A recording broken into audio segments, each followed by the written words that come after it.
why I drink myself to sleep every night. That sounds good to me. That's what my roommate does, so. Alright, we are live. Hey guys, it's Alex. I have with me Scott and Nabishin and some special guests in the form of Mark and Katie Kissling. Am I saying that correctly? Yep. Yes, you are. Okay. So we're gonna load down some bonus content right now. Mark, how are you doing? I'm not too bad. I'm sure you fantasized about this moment your entire life. Being on That obvious. that podcast that you've always wanted to be on. I mean, I've asked Jackson numerous times, and he's telling me no. He's embarrassed of me. And finally tricked No, me. you never asked, and I just put it in front of you. You said like, "Oh, I guess I'll do that." I'm sticking with my story, Jackson. So, welcome. How's your week been, Mark? How's life? Life's great. Good.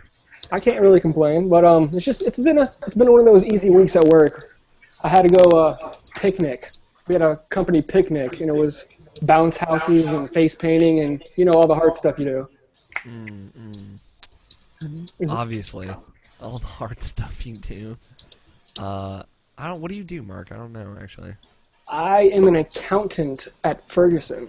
Okay, that sounds like the most interesting job I've ever heard in my whole life. Oh, it's alright.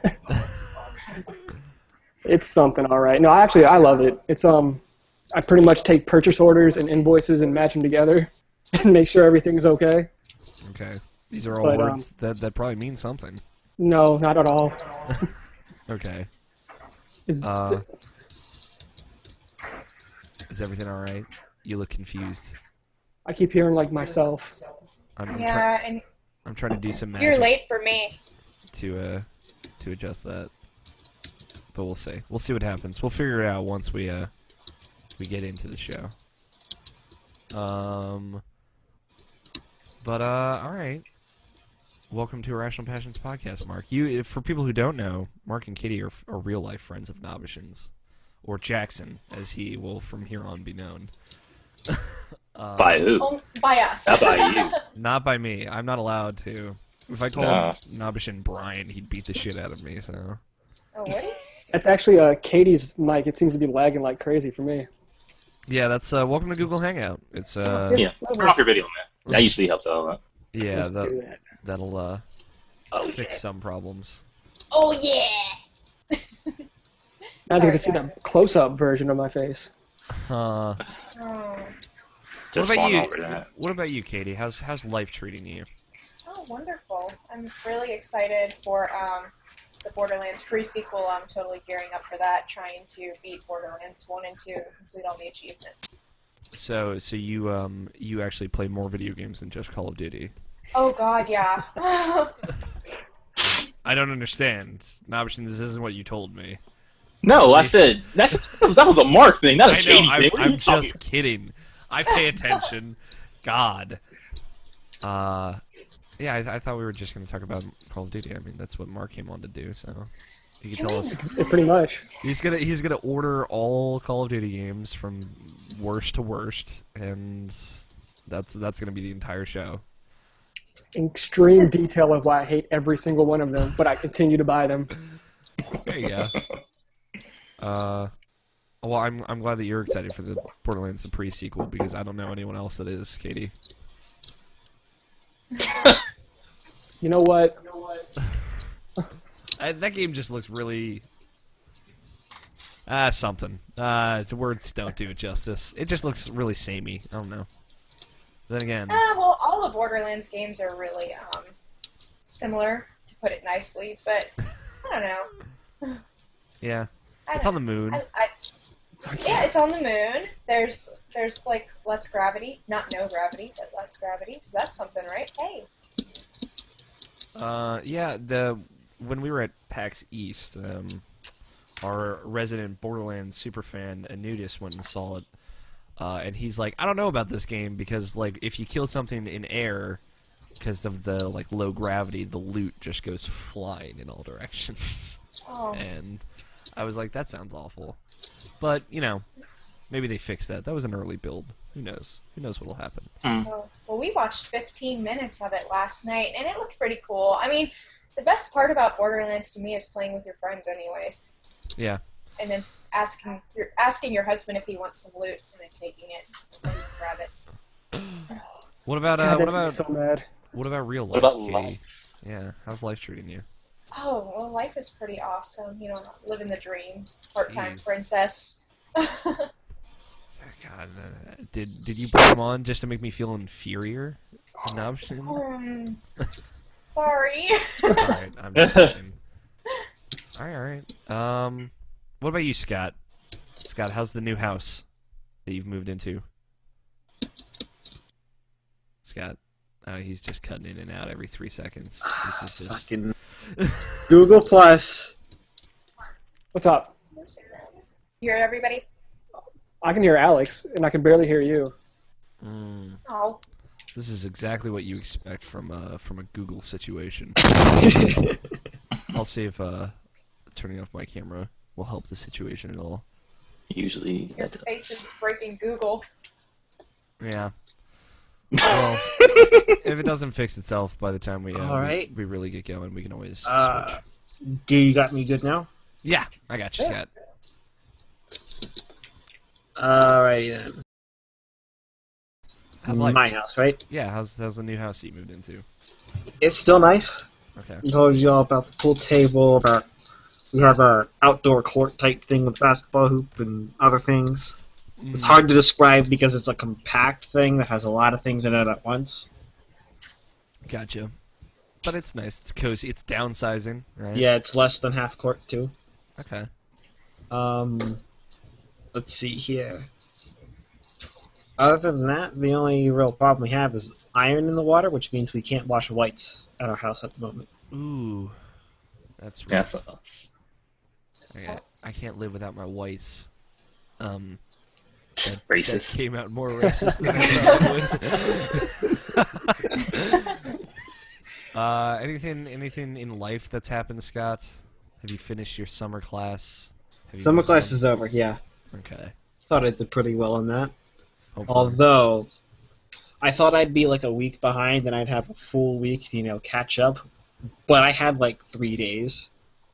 Ooh. So that Monday when we were kind of all done packing, I could finally had, time to actually put forward the school. I realized that it was over in like 3 days. So I had a week's worth of homework on top of the week's worth of homework that I had, forward to do. And you did it in 3 days. And I had to do it in 3 days, yeah. And then I also had a quiz on every section that I had to do. That was fun. I apologize for you. But it's over now. When do regular classes start? Because I forgot. They should start last week of August. Yeah. I think it starts in around the 26th, whatever that day is. Yeah. Alright. Cool. Nabishin, Mm-hmm. what's life like back in Virginia? It's been pretty good. I've just been hanging out with these two chuckleheads like pretty much every day. Just like, hey, what you doing? I'll stop by. We hang out, and it's almost surreal in a way, in a kind of weird way, because I used to live with them, and like we're pretty much doing the same thing we do when we live together. So it's pretty much the same thing we used to do every day when we lived together, except that I don't sleep here anymore. So it's just like that's like a weird thing to kind of get used to. Because like even when I came back from Japan, I don't even remember at least it didn't seem like I stopped by this much, but like I've been here like nearly every day. It's just like I don't know, maybe because I'm not as busy right now, maybe because they're not as busy as much as they should be, but I don't know. I'm enjoying it. I'm having the time of life. This is why I moved back, and I'm happy that I did. And we are glad to have you back. We We missed you. missed you. Thank you. Now that you have that recorded evidence, so you can bring it up at the court meeting. Oh no! Why are you taking us to court? He touched my butt. What else is new? I'm glad that you're happy to be back in Virginia. You'll be missed until we see you in like a month. Or extra life for 25 hours, then we'll fucking hate you by the end of it. So it's all good.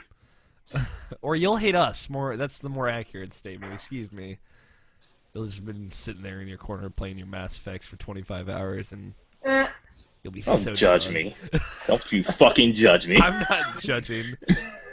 God. Those HD collections. I don't know if they're gonna happen, Option. You gotta keep dreaming. All right. My life's been pretty boring. I went to a I'll put it in quotes, a college party last night, because I don't do those. And that was something. I've never actually been around people that scream while there's like loud music playing, shots, everybody. But that's a real thing. People actually do that. And I was designated driver, so I wasn't taking any shots. I was driving that night, and then my two best friends. Were you with Chris? It was with Chris, and I was DDing Damien and Ethan home.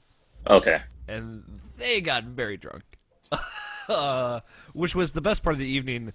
Damien 10 shots later being like, "I love you, don't leave me," and then coming up and grabbing me by the shoulders and telling me that every 30 seconds. And then him in the backseat of the car just muttering to himself something about music, and then something about pursue your career but don't move to California. A lot of that. Oh, he misses you. Yeah, he misses me because... And then it got really real at one point, and then there's a great picture of, like, after we had gotten home, he was so drunk he couldn't even get inside, so he's, like, laying on the asphalt, the parking lot, and I'm just standing above him, and he's asleep on the parking lot. I should get that picture and put it as the cover photo for this episode, because it's just all quality. But it was a good time. That was all I did this week, really. Are you feeling better? I'm feeling a little bit better. I had like this weird like shooting pain in my right side. That's gone now, thankfully. My throat still hurts, but I'm not as tired or as sore. I'm not running a fever anymore, so I think I'm actually getting better finally, which is good because I've been sick for like a month. And well, you know me, but Yeah. I'm moving Billy, into you're the gonna do it recovery big. state. Yeah. So I got a new antibiotic, and I'm halfway through that. So maybe I'll be better soon and be able to go on walks again because I missed that. But that's all I've been up to. You guys want to start this podcast? Get it really going. Okay. Do you remember what I told you? We're all gonna count down. I'm gonna count down from 5, and on 1, we'll hit the record button together. Sound good? Sounds good. All right. Yep. 5, 4. Oh, hold on. Shit. Oh gosh. Sorry. I'm sorry! Okay. You told me what to do and I f***ed it up. It's okay. Did you just bleep yourself? Yes, I censored myself. You do not have to censor yourself, but if you I'm feel so sorry. inclined. I don't know you guys.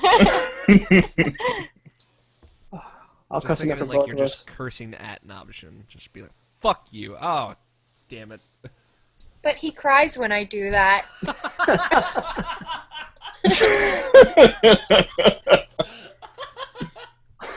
That was not the answer I was expecting. I'll prepare for a whole episode of that then. Yeah. Good. All right, we good? We ready? Yeah. Seems like the Yeah. latency, the delay, has calmed itself down. So Yep. Yeah. It's always on your side for some reason. I don't understand that. my internet sucks. I have apartment internet, so it's not good. All right, on 1, 5, 4, 3, 2, 1. Boom, boom, boom, boom, boom. Let's do it. Okay. Oh, Any my voice makes it really weird on the little frequency thing. form? Yeah. Hold up. We gotta restart that. Oh, are we being serious this time, Scott? Yes, we're being serious this Okay. time. Stop your recording. I didn't notice that my recording was something different. Okay. Make sure you go by the X and delete the track that's already there. That's how you do it. Okay. On the track, there's like a little X in the left corner. Got it. And then Alright, cool. delete it. Look at you knowing stuff. I can computer. Are you ready, Scott? Are you good this time? Mm-hmm. Okay. On 1, 5, 4, 3, 2, 1. There we go. Ba, ba, ba, ba, ba, ba. If anyone needs a drink or to use the bathroom, now would be a good chance, because I don't know if we're going to be taking a break for another hour or to 2 hours. So, Time to refill the boot. yeah, gosh. that'd be a good time. Which means he will be using the restroom every 10 minutes. I can hold my alcohol. Yeah, if you were hoping no one heard that, it was on my mic. That was Mark. That was the sound Mark makes when he runs. I tried.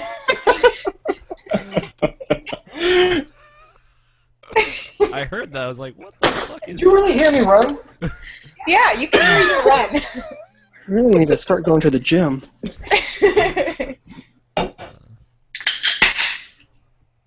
I think I might grab a burger. I think I'll pee really fast. I'll be back. Okay. Oh, Mark, that was really loud. Yeah, I know. You can even hear me pour. Listen. I'm pouring. Okay, we can't hear that. You lied. You know what? Everyone on the internet is going to now know how you treat me. Can't say any of them would blame me. Because they haven't heard it yet.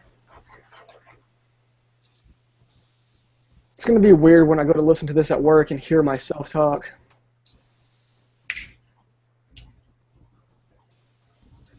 Yeah, probably.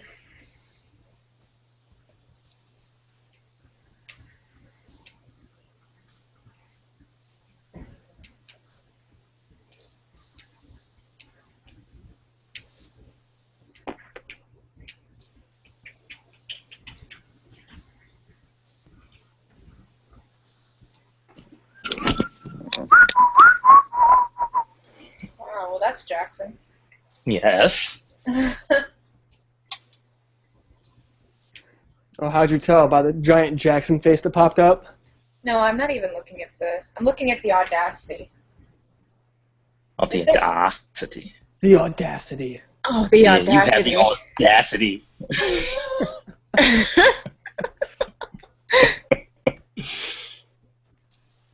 It says people you may know. I don't know any of these fuckers. Baby! What? You're on the internet. They said I didn't have to. There's children that listen to this. God, You I, can hope, cuss. You're fine. I hope there aren't children that listen to this. I do Please, too. I've heard some of y'all stuff. It keeps me entertained at work. I appreciate you.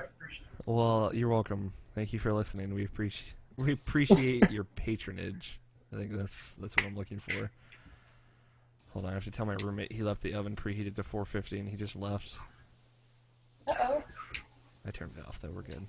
I smell cookies. There's Not at nothing in it. 450. Yeah, not at 450. Maybe some burnt cookies. Yeah, you really smell them. Preheated. Nah, you just double the heat and leave it in half the time. That's how that works. Science. Exactly. Yeah. That's the way this works. That's why I'm not allowed in the kitchen. Suck on that, Neil deGrasse Tyson. I'm not going to put my 2 cents in. It's my professional chef skills. Oh, shit. Some professional chef sense. All right. If we're ready, I'll get this show started. Yep. We are ready. I've never been more ready in my whole life. Scott, you good? I'm good. All right. Scott, you've been so quiet on the recent episodes, by the way. I just noticed that. As I've I been editing. have a little bit. Mm. And that's all I'm going to say about that. God's so quiet, mysterious. Maybe because I haven't been playing a lot of games lately. Yeah. I was just like in discussions and stuff. So feel free. Oh, fuck. I put Evan in this doc because I thought he would be here. I do have a question. We are supposed to be recording right now, right? Yes. Yeah. Okay, good. I was making sure because I completely forgot. Okay. Well. Everybody else at around like 4 minutes, close to 5? Yeah. 4:53. Yes. Yeah. I'm making sure that this isn't just one really long test run. No, we're good. Don't worry, Scott. I mean, it's happened before. It has. It has. It's super easy to cut this stuff out, though. Yeah. All right, let's do this. It is Friday, August 8th, 2014, and you're listening to the Irrational Passions podcast. I am Alex O'Neill, your host this evening. And with me, I have some very special people. We have Scott Guthier. Scott. Scott, say hi. Scott, say hi. But I don't want to. I want to be a child about it. Gosh, you're so rude. We have Brian Jackson, who is also named. I've ruined it for you, haven't I? Holy shit! I threw you off your game. And this week we are joined by two of Nobishin's close friends, Mark and Katie Kissling. Hello. Which are also, conveniently enough, the first married couple we've ever had on Irrational Passions podcast. Firsties. For those who don't know, Mark and Katie are Nobishin's real-life friends. Not his internet friends like us. See, I told you guys they were real. I'm not some lonely closet shut-in that you don't know. And we weren't hired to play this part. I just imagine that scene in SpongeBob where he's looking at his finger and he's like, the gang's all here.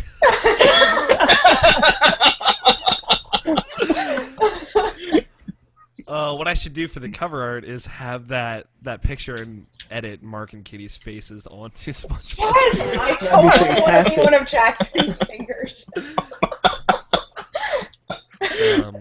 For those, just to comment on the confusion before we get there. Apparently, Brian Nobishin Jackson, as we all know him, is referred to as Jackson by his close friends for some inexplicable reason. So when they're throwing that around, just know that they're probably talking about... I mean, I will tell you there's why. a backstory. Yeah, there's a backstory to that. Go ahead, Mark.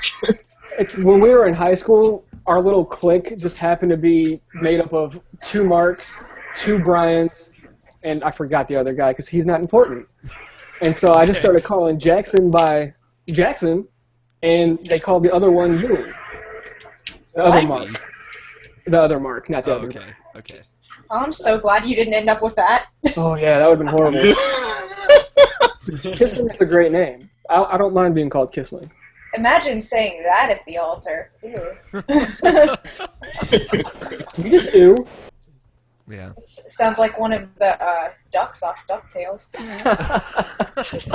Our goal this episode is to ruin relationships and friendships. And just Just you like know... Mario Party.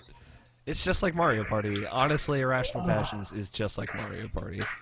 Or Mario Kart. Or Mario Kart. Either Or or. Smash Brothers. Any Mario team game. Any Mario-related party game. Even Fortuna Street, if you're into that. Well, welcome to the show, Mark and Katie. Thank you. It's a pleasure to Great have you to be both here. on. Especially with your wonderful cameo appearance last episode. Where I squealed. Oh, my form of email. Oh, yeah. I really love Jackson. I love him. So let's talk about some video games. Actually, because Call of Nobishin Duty? always gets on my case. Oh, we have a new Evan. Because Nobishin always gets on my case because I tend to forget now because I'm old. Not really.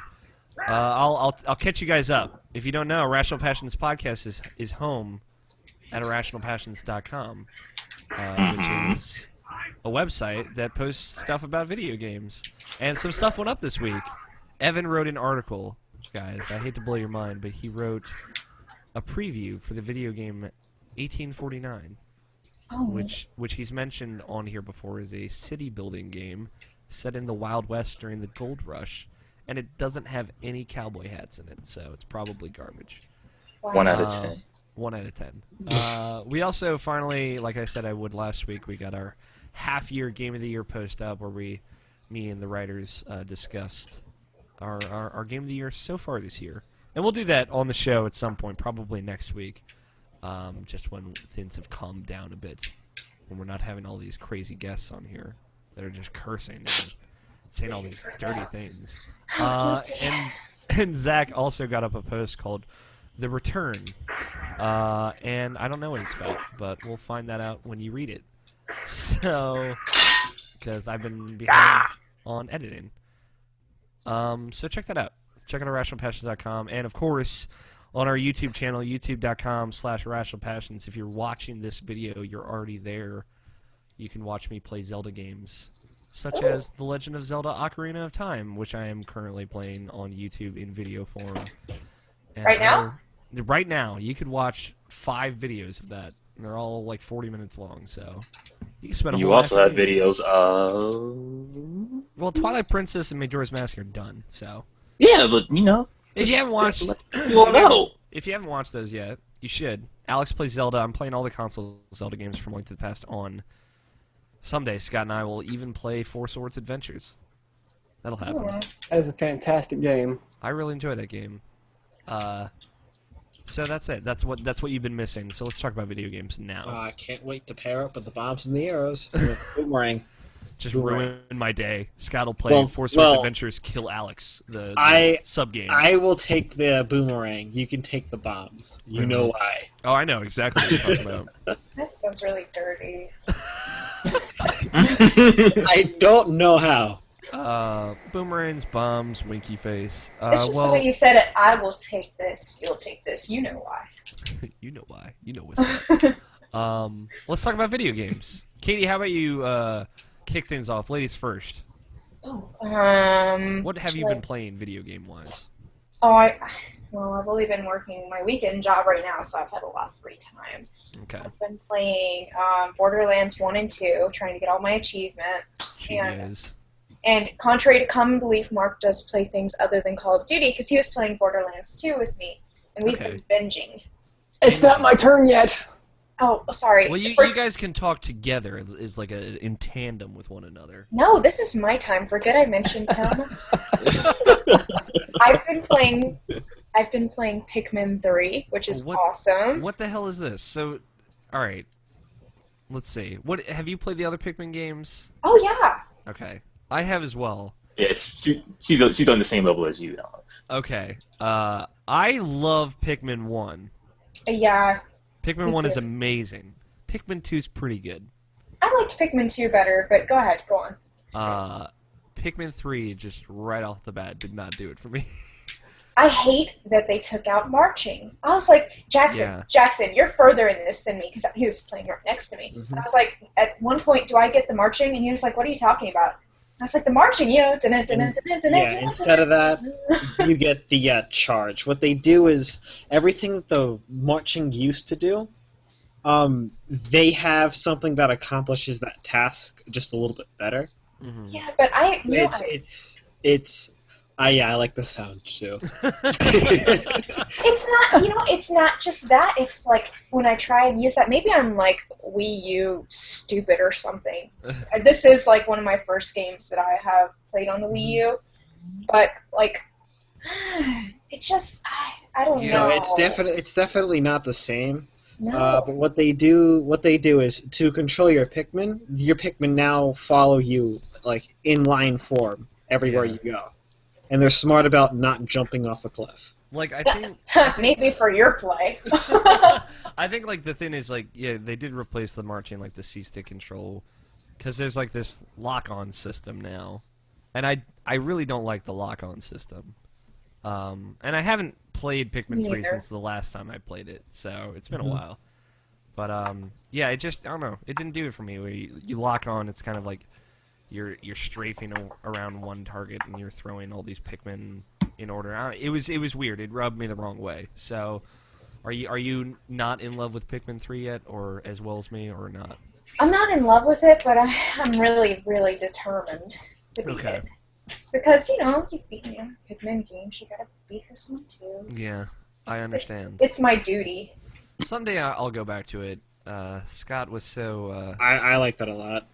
Was so insistent on getting it on our Game of the Year list that I think it's worth my time. I just gotta. I'm giving it a wide berth for now. I'll go back to it when I get the chance.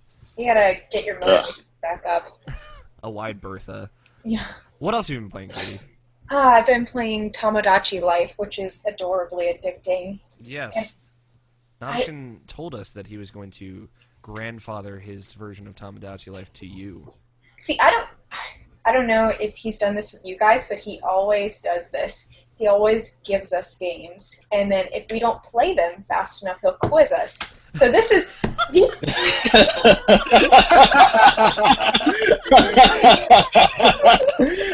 See, he gives us games to play, and then we never play them, and he's just like, you should really play that game. That's what he'll do to us. So. Oh, maybe, I don't know. So the funny part is if he quizzed us on a game that he gave us, we might be able to answer the question anyway. Yeah, we absorb all this information, so... Yeah, you're probably right. It is a really good game, though. I love it. I think I've made everyone from my real life now, and I'm like so addicted to actually putting characters in and watching them say weird shit that I've been putting like Disney characters and Zelda characters in and all kinds of shit.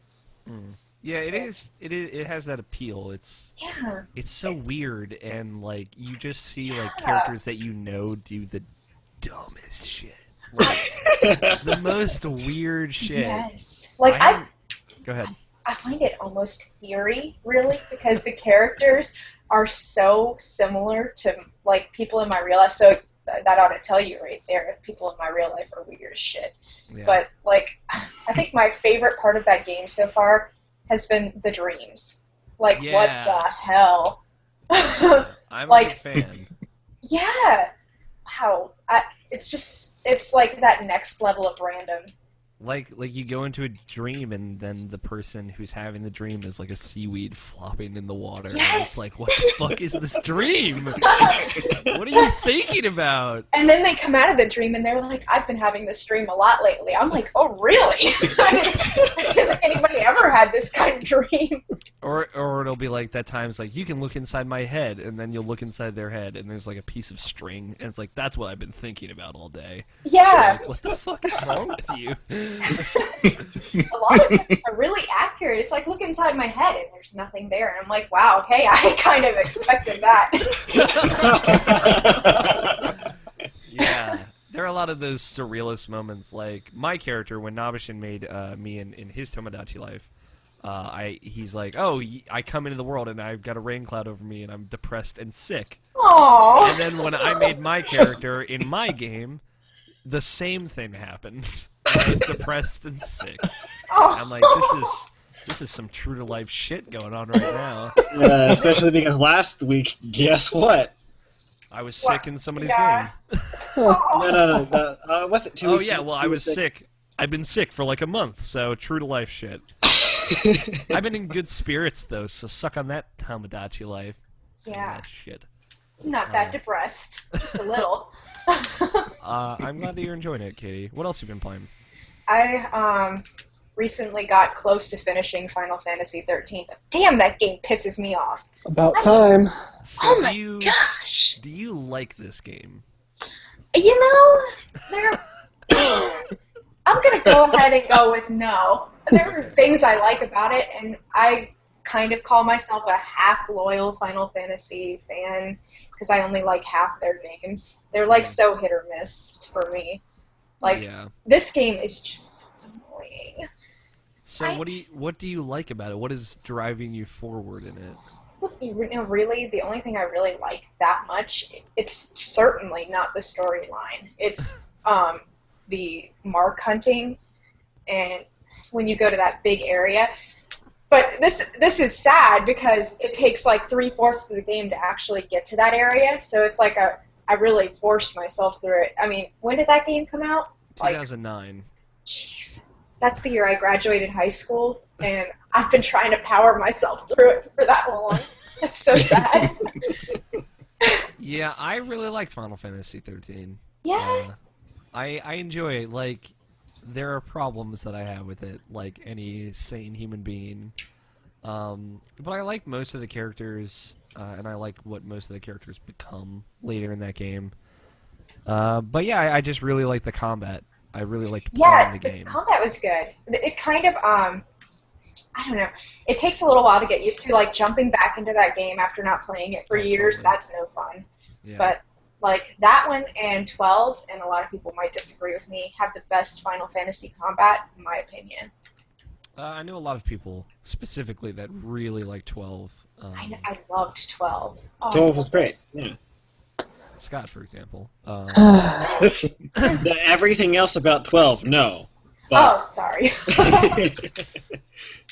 I mean, like I've heard a lot of mixed things when it comes to 12, but 13 I think is like the point in the Final Fantasy franchise where a lot of people were like, "Fuck this shit," and totally pulled out. And I understand. I don't know, like I just really enjoyed see the what game. they did with 13 too, and god damn it, 13. Well, we for me. we pretend like those don't exist, so like I don't have to worry about that. 'Cause they ruined the ending of 13, like in the first scene of 13-2. They just completely destroy it. See, Mark, that's why I haven't played it yet. No, don't, no. I bought it. You have to play it. I've been bought wanting it to play for that me. game like 5 years. He bought it for me. And God, what was the game I actually wanted that you Soul could buy Calibur for me? 5. I don't listen to Oh you. yeah, it was Soul Calibur. I wanted to work I was that telling Mark to ass. buy Soul Calibur 5. He's like, no, fuck it, I'm getting for Final Fantasy. It's like, damn it. Why? You have no attachment to that game. Why did you do that? I don't know why I do half the things I do. Stirring up some old shit right now. Yeah, no, like I think for whatever problems you have with 13, I think the ending is good, and it's like, oh yeah, okay, I like how this ended. It's not exactly a happy ending. It's not necessarily. Oh, it never a sad is. one. Of course not. But I thought it was beautiful. The way they did it, like visually, is very beautiful. And what it meant was beautiful, and then they just ruined that. Literally the first seconds of. I'm gonna make more 13-2. money. They're like, oh, you know how that game ended? Well, fuck that. We're ruining it right now. Oh man. And it's like the best part is like the first scene of 13-2 is like the ending shot of 13, and then lightning like disappears, and then people start freaking out. And, like, that's how the game starts. And it just starts from the ruining of everything. But, I don't know. Like, I think you should finish 13. I think it... And just pretend like the other two don't exist. I think it, I'll try. It's a good entry. So, where are you? Have you, so you're on the planet? I'm, like, right at the end, too. So, Yeah. it's, like, when you go through that portal... Sorry, I can never remember Final Fantasy game locations. They're It's just fine. too weird. I don't either. But Cocoon it's- is the name of the Yeah, smaller Cocoon, and they're Lassie. I got it. Yeah. They have Got it. they have powers. It's pretty neat. We can do magic and shit. Yeah, Lightning's a badass. That's about all you need to know. So you fought Bartandalus. Oh yeah. No, you know what? I am at the part. What's his? God, what's the name? It's Snow, Sephiroth. Hope, Sephiroth, Cloud. Oh gosh, now I gotta look it up. All right. Well, while she looks that up, actually, it's her go right now. So I don't know. There's like one boss with the most ridiculous name, even more ridiculous than Bartandalus in Cocoon. That's the final boss, kind of. I think Bartandalus is a sexy name. It's a really cool name. I love the way they spell it too. Yeah. It's like, oh, this is super classy and old-fashioned. Orphan. How did I? Orphan, yes. That's not even a stupid name. That is exactly what I was thinking of, too. God, Orphan. you want me to poke holes in the bags of the orphans? Good old death spank humor. Yeah, Orphan. That's like the final boss, kind of. Yeah, kind of. That's where I'm at. Okay. The 3 forms of Orphan. Yeah. And then somebody comes in and ruins it all. Okay, so you are right at the end. Yeah. Guess what? After you beat the boss, it lets you reload your save back on the planet, and then it adds even more of the Crystallis things, Yep. like level up stuff for you to do. So I know, I peeked. there's more bullshit for you to do after that. I know, and I heard that there are like some really, really, really hard bosses too. Yeah, like those giant turtle monsters. Like you can actually beat them, and I was like, nah. Oh yeah, I saw that. I saw that you could go after those. They're not fun to fight at all. So I'm like, eh. I got one down to half where I was at, and like I'm not even all the way up even one of the trees that I have. Yeah, So, I just. not my cup of tea is going after those like ridiculously insane enemies for the sake of being ridiculously insane. Yeah. How far do those trees go up? It's level 5, right? I think like after Thought you it was beat it, 6. yeah, they Level might go up to 6. 6. Oh god. That's a lot of experience grinding. It gets to the point where you're like, I've been grinding for hours. Where am I anymore? And then your neck hurts, and you're like, forget dinner. I'm not cooking. I'm gonna kill his boss. Fend for yourself, Mark. I don't need to eat. I can fight. I can win. What else have you been playing, Katie, to round us out? Well, I haven't really been playing this, but I just recently, Oh, we'll talk about that later. Oh, okay. Oh, Oh, jeez. Okay. So that's everything. I'm so Okay. sorry. That's fine. We'll bounce back to Scott. Scott, have you been playing anything? There's not much worth noting. Okay. I tried Titanfall a little more. Okay. Apparently there's a map where you get a Titan every, 15 seconds. Really? Wow. That's cool. Or maybe it's a really, really short cooldown time where it's... You have a Titan, you die in a Titan, that's okay. Wait another, 10, 15 seconds, you get another Titan. I think that's a new game mode that they added. I haven't been able to play because my Xbox Gold expired, and I don't want to pay $60. To play Titanfall once every blue moon. Yeah, pretty much. Because I was like, oh man, I really want to play Titanfall, and I'm like, my Gold's expired, so I'm just waiting until I get until Something maybe... worth playing online. Yeah, I'm kind of holding out till the Insomniac game comes out. So that's not too far away. Sunset Overdrive. Sunset Overdrive, because I had a couple people saying they wanted to play co-op that, and I'm like, okay, I'll play co-op, so that'd be something worth... That and Titanfall would be worth Xbox Live Gold, because I'm not playing anything on my 360 other than The Witcher, so... I want to get into that game. I'll talk about that in a little bit. So, what... Any evolution of your thoughts Sorry, on Titanfall? I had to get up and shut a door. Okay. What were we talking about? Titanfall, Scott. You were talking about Titanfall. Yeah, I don't have too much thoughts about that. It's, again, not the shooter that would get me back into shooters. Okay. Yeah. It's very Call of Duty-y. Evolution. Call of Duty, woo! Well, that's why Mark likes it. It's evolution on that formula, so... what else, Scott? I've been playing a lot of pool. Pool, Well, real-life games. Yeah. That's not a video game. Get the fuck out of here! What the fuck are you doing here, Scott? Yeah, no. Been pretty busy, so... Okay. A little bit of Titanfall and some Dota every now and then. Okay. Sounds good. Some of that hot Dota. We have to get Greg back on so we can have another in-depth League of Legends versus Dota conversation. Because I know that's what everybody's into. I think we're done. But, no, actually. no, I mean, there's not much more to say about it. Yeah, we did have a very good talk around the international. All right, Mark, it's your turn. It's your time to shine. This will be really short. All right, Call of Duty. Okay, tell me about Call of Duty Ghosts. Actually, I haven't played Call of Duty in quite some time. What's I've been playing other games. I feel cheaped. I was promised this. This is You some lied fucking to me. garbage. He I was thought- promised an Evans substitute. I thought you were going to talk about Call of Duty, and Nabshin was going to talk about Sonic, and that was going to be this whole Sonic. episode. I'm sorry to let you down. That's okay. No, Well, I mean, I haven't played Call of Duty in like 2 months because We got my married. friend started a clan who wants to go MLG. no, not what you said, Katie. What this is? Oh, sorry.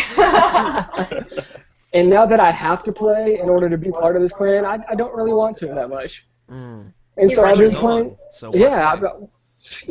exactly. So No, I've been this playing is- other stuff. This is nothing about pressure. This is about Mark's the biggest stubborn jackass ever. I'm sticking with pressure. All right. It's So I've been Is he, playing what? Is the Keith staying 360 for that plan, or did he move up to Xbox One for that? No, as of right now, they're all 360 because I think only like 2 of them have the Xbox One. Oh, okay. old and It- busted. Exactly. all my controllers are broken. I can't play, so I'm moving on to bigger and better things. Okay. Then what you been playing? 360 with Katie, Borderlands 2. Okay. There we go. All right. Full circle. Close the loop. Yeah. What do you think of Borderlands 2? Borderlands was really ruined for me back in the day when I used to hang out with other people. Because when I got the game, they've already these other friends I used to hang out with, they've already beaten the game. And so they just ran me through. Every time a cutscene happened, they would skip it. They'd beat a boss in like 2 seconds. I didn't get to really experience it. And I hate playing games over. I cannot do it. And so So that's just how a lot of experience me in playing with Will go. Yeah. It doesn't matter if it doesn't matter if he's done it before. He skips the cutscene every time. Yeah. So, I mean, Gotcha. I love the humor in it. The humor is great. But as of like gameplay, it's just running around shooting things and then stuff I've already done before. So Says the guy who plays Call of Duty. I know. It's a sickness. I can't help it. So Well, are you... with Call of Duty, the enemies are more other people, which brings the illusion of a new challenge every time. See, he knows. It's still an illusion. It's still an illusion. It's still all. I like to live in that world. So are you guys on the I'm right there pro with you. handsome It's not Jack Call of Duty. bandwagon or the no handsome Jack? I like him. I love him. That dude is funny as crap.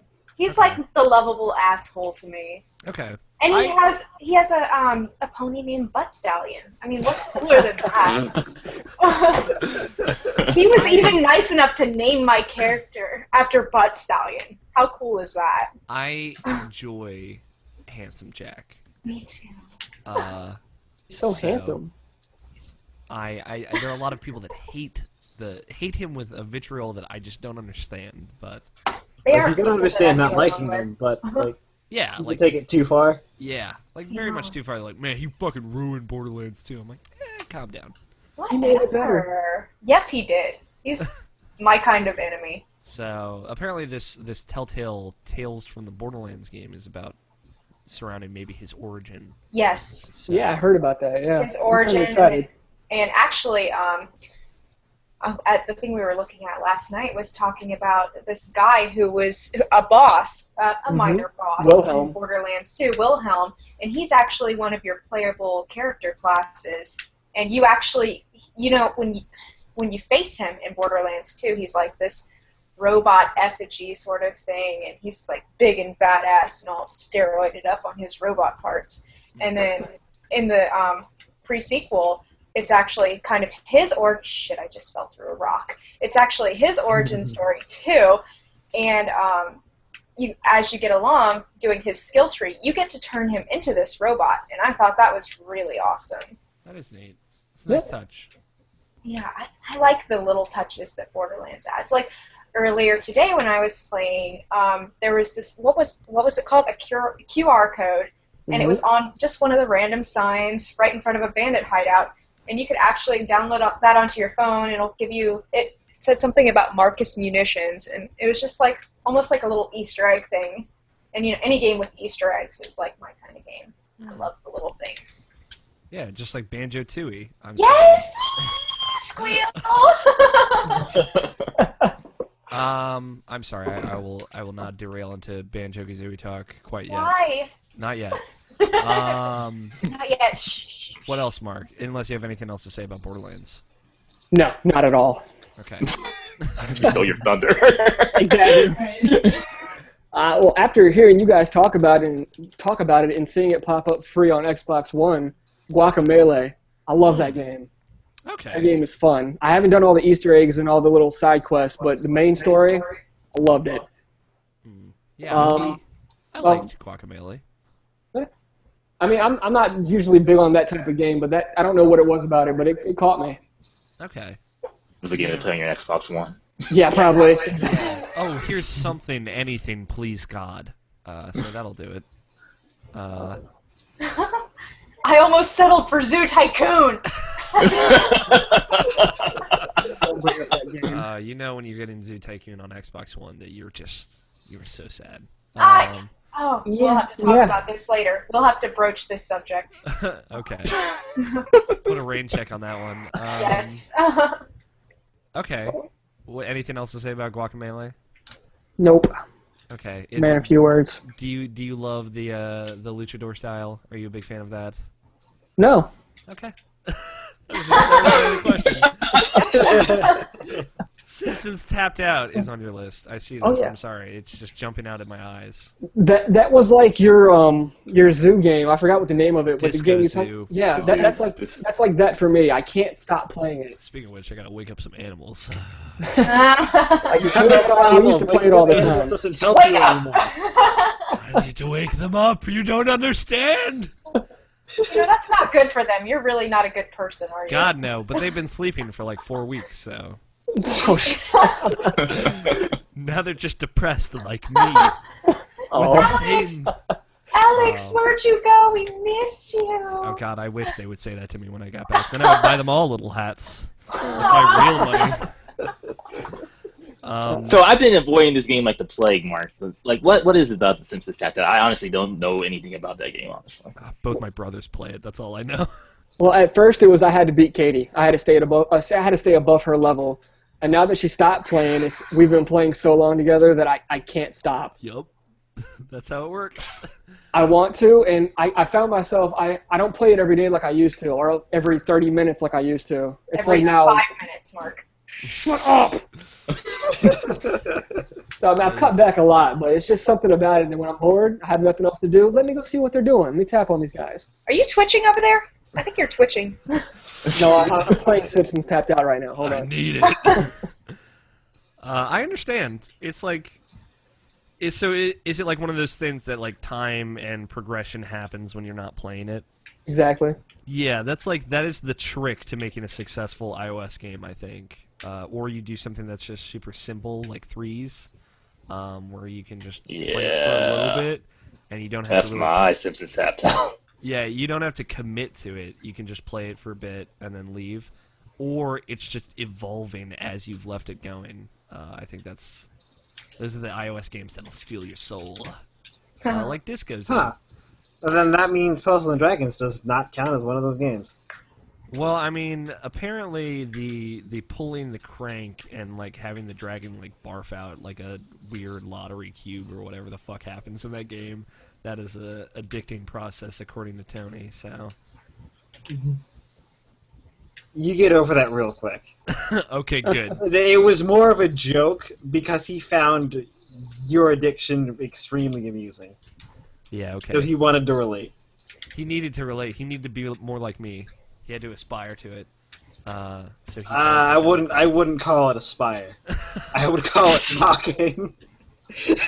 So like what you're saying is I'm Katniss Everdeen and he's the Mockingjay.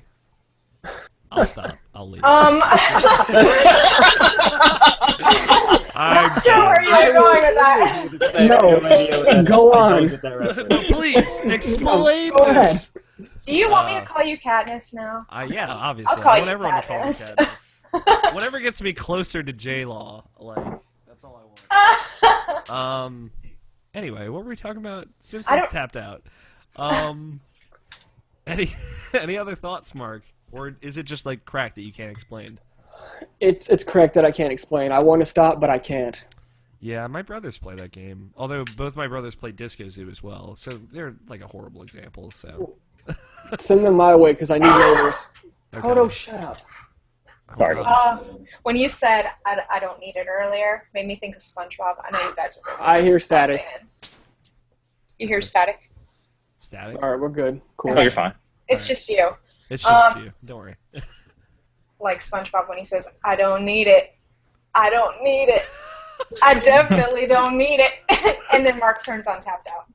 Yep. And then he jumps on the hook. Anyway. Yes, that's right. That's right. No, he drinks the water. Dumbass. Oh, Yeah, that's oh. the water episode. Well, like the one time Yeah. that SpongeBob gets addicted to something is the hook episode, which is so great.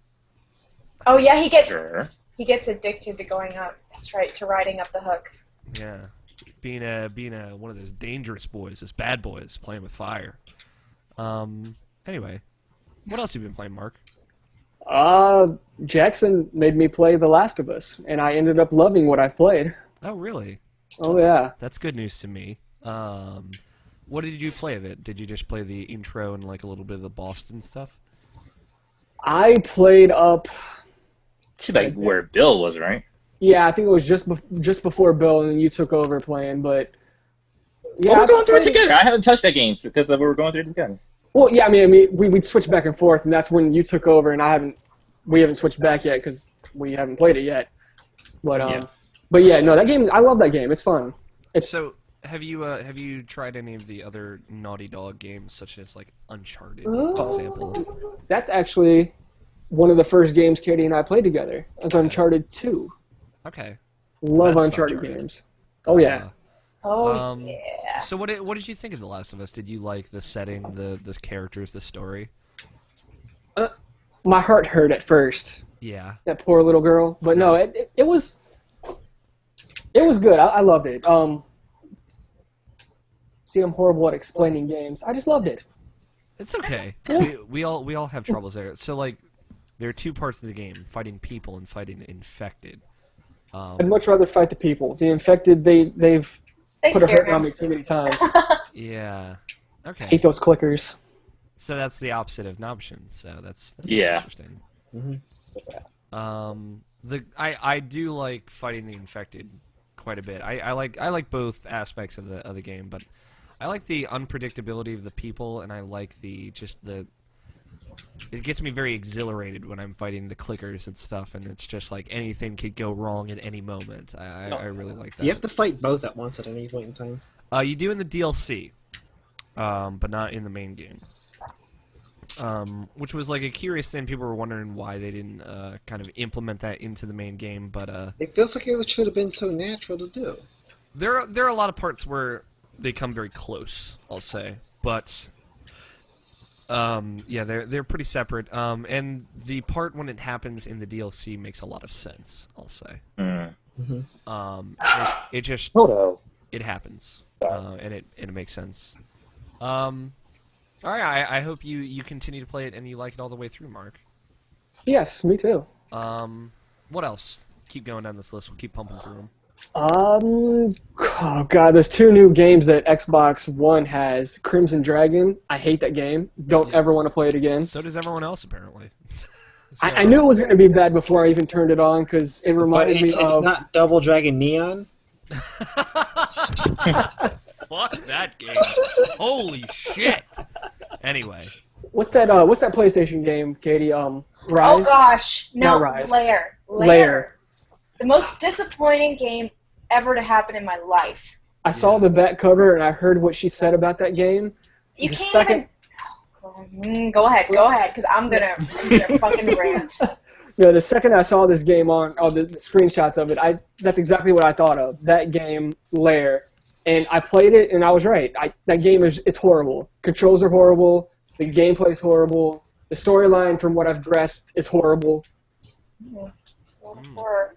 Jeez. Yeah, it's bad. Yeah, no, like, Crimson Dragon, it's like a spiritual successor to a game, isn't it, Nabashin? Panzer Dragon. Panzer Dragoon, yeah. Which, a lot of people really like that game, and then apparently this one's just fucking hot garbage. Some of the hottest and warmest garbage you'll ever find. I'm I sorry. would agree with that. That sounded so weird that it was appealing. Is that a free-to-play game? It is. Yeah, it is. It's for Xbox One. Okay, that's what I thought. Well, I'm sorry. You can play something like that other fighting game that I can, Killer Instinct. I don't know Killer why I Instinct. blanked on that. That's a good game. I can't play Killer Instinct. I can't play fighting games unless it's Super Smash Brothers. I can't play it, and thus I hate it. Hey, Okay. you're pretty alright at Soul Calibur. No. Okay. What Well, else, Mark? if you take the time to try and understand Killer Instinct, I think you might enjoy that one because it's very, very different from other fighting games. Yeah, it's not like Street Fighter in that you feel like you can do cool shit without having to be like MLG Pro. If it's anything like Street Fighter or Tekken, or where you have to do semicircles and full Yeah. circles, and I can't do that. That's what I figured. That's what. Oh, it was. bullshit. You did Tekken for like a good while. No, I played as the boxer, and all I did was hit two buttons over and over again. and I got lucky 95% of the time. Weren't you pretty good at Marvel vs. Capcom? No, no, Marvel vs. Capcom Marvel's 3, Capcom 2. that's different. I don't know. There's something about that game that's different that I can somewhat play. I can play as Captain America and fight for patriotism. If you check out, there's a few characters that don't do the circles at all. It's just back, forth, up, down. Yeah. See, I can do that. Yeah, and like if you, it's not the tutorial character, sadly, and it's the character that I play. And honestly, I'm having a lot harder. Yeah, Saberwolf. Yeah, yeah. There's him. What's his name? Thunder. He does back, Thunder. forward, and yeah. I think his name is just Thunder. Sounds hot. Keep Thunder. Him and Saberwolf, I believe, have a lot of back forwards. Okay. Well, Saberwolf is all back, forward, up, down. No circles. No quarter circles, half circles, full circles, none of that canary None of that. garbage. The game itself is very friendly for starting people because it is very much so button mash friendly. All right. Mastering the combat system is very different. However, you will stand a chance against people who I want to say aren't MLG pro. Yeah, it's easy to do like a combo breaker. It's not like super complicated. You just hit 2 buttons. As long as you have an idea of what they're doing. Yeah, I think it might be worth taking a peek at. Yeah, because I downloaded it, never opened it, never ran it, so I might actually try it now. Yeah, and as far as understanding fighting games, they have, again, like the best tutorial for understanding. The tutorial's fantastic. All right, cool. I'll definitely try it out. But I would say if you're going to do the tutorial, have someone like Nobish in there to kind of guide you, because they do skip a lot of jargon, like a lot of words that might just be over your head. There was something like that for me. But, anyway. All right, cool. What's your other new game for Xbox One? Strike Suit Zero. What the hell is this? I've never heard of this. From what I've gathered so far, it's a space-type Star Fox game. Okay. Go on. I hate the controls. He doesn't have much good to say. It's awful. I hate it. Yeah, pretty much. Yeah. I It hated reminds me of, like when you're doing a fight simulator for like any game ever. The controls are just so weird, and I can't grasp that because I like Call of Duty and I'm simple. Oh my goodness. We go back to this every time. Yep. Call of Duty. You hold the left trigger and then you aim and shoot. Exactly, right? You can't get much easier. There's always a Mark Kissling, always a Call of Duty, always a controller. So, I mean, what I played of it, And the lag. And the lag. Don't even get me started on the lag. Oh, Some laggy bullshit, guys. anytime I get shot, I don't care if I deserve it or not, it's lag. It's all lag. Goddamn lagging noobs. I don't All even right, but say back on anything subject. anymore. But from what I played of it, other than the controls, because I just can't grasp that yet, I like the game. It's fun. It's like what are those fighter games that Alex plays, Jackson? What? The Ace Combat? It's just like Ace Not Combat. you, Alex. Okay, I Other was Alex. super confused. I'm like, I play fighter games? Oh yeah, you didn't know? Yeah, I don't know. It's news to me. It's just like Ace Combat, but you're in space. And you're flying a mech, it looks like. From what I understand so far, it's just a spaceship. Okay. Just There normal are spaceship. shots of mech combat in this game. Yeah, that might be later down the road, but I've only done like 2 missions. Okay. But if I can get the controls down, I think that might actually be a fun game to play. So is it like a shoot 'em up a la Star Fox, like something like that? That's what it looks like to me. Okay. Not really. You're not. I mean, kind of yes and kind of no. It's more like Ace Combat, where you actually have to. You have a set amount of bad guys to kill. You kill that, mission over.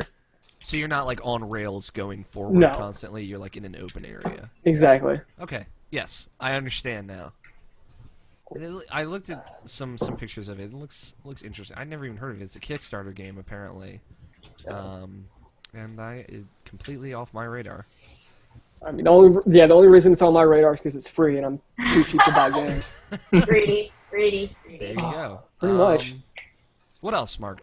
Saints Row 4. Okay. I've been waiting for this game since it came out. Since before it came out. And thanks to my lovely friend Jackson, I now get to play it. Lovely. Lovely. Ritzy. And so far, I love it. I love Saints Row. Beyond words, I love Saints Row. He loves it more than How far did you get, man? I'm just after the part where I got out of the system, or got out of the program the first time, and they blew up. Spoilers. They blew up Earth, and That then part's fucked up. and then they went back in. I'm just after that part. All right, man. It gets even better. Yeah, I can't wait. So I love Saints Row. Yeah, Love it.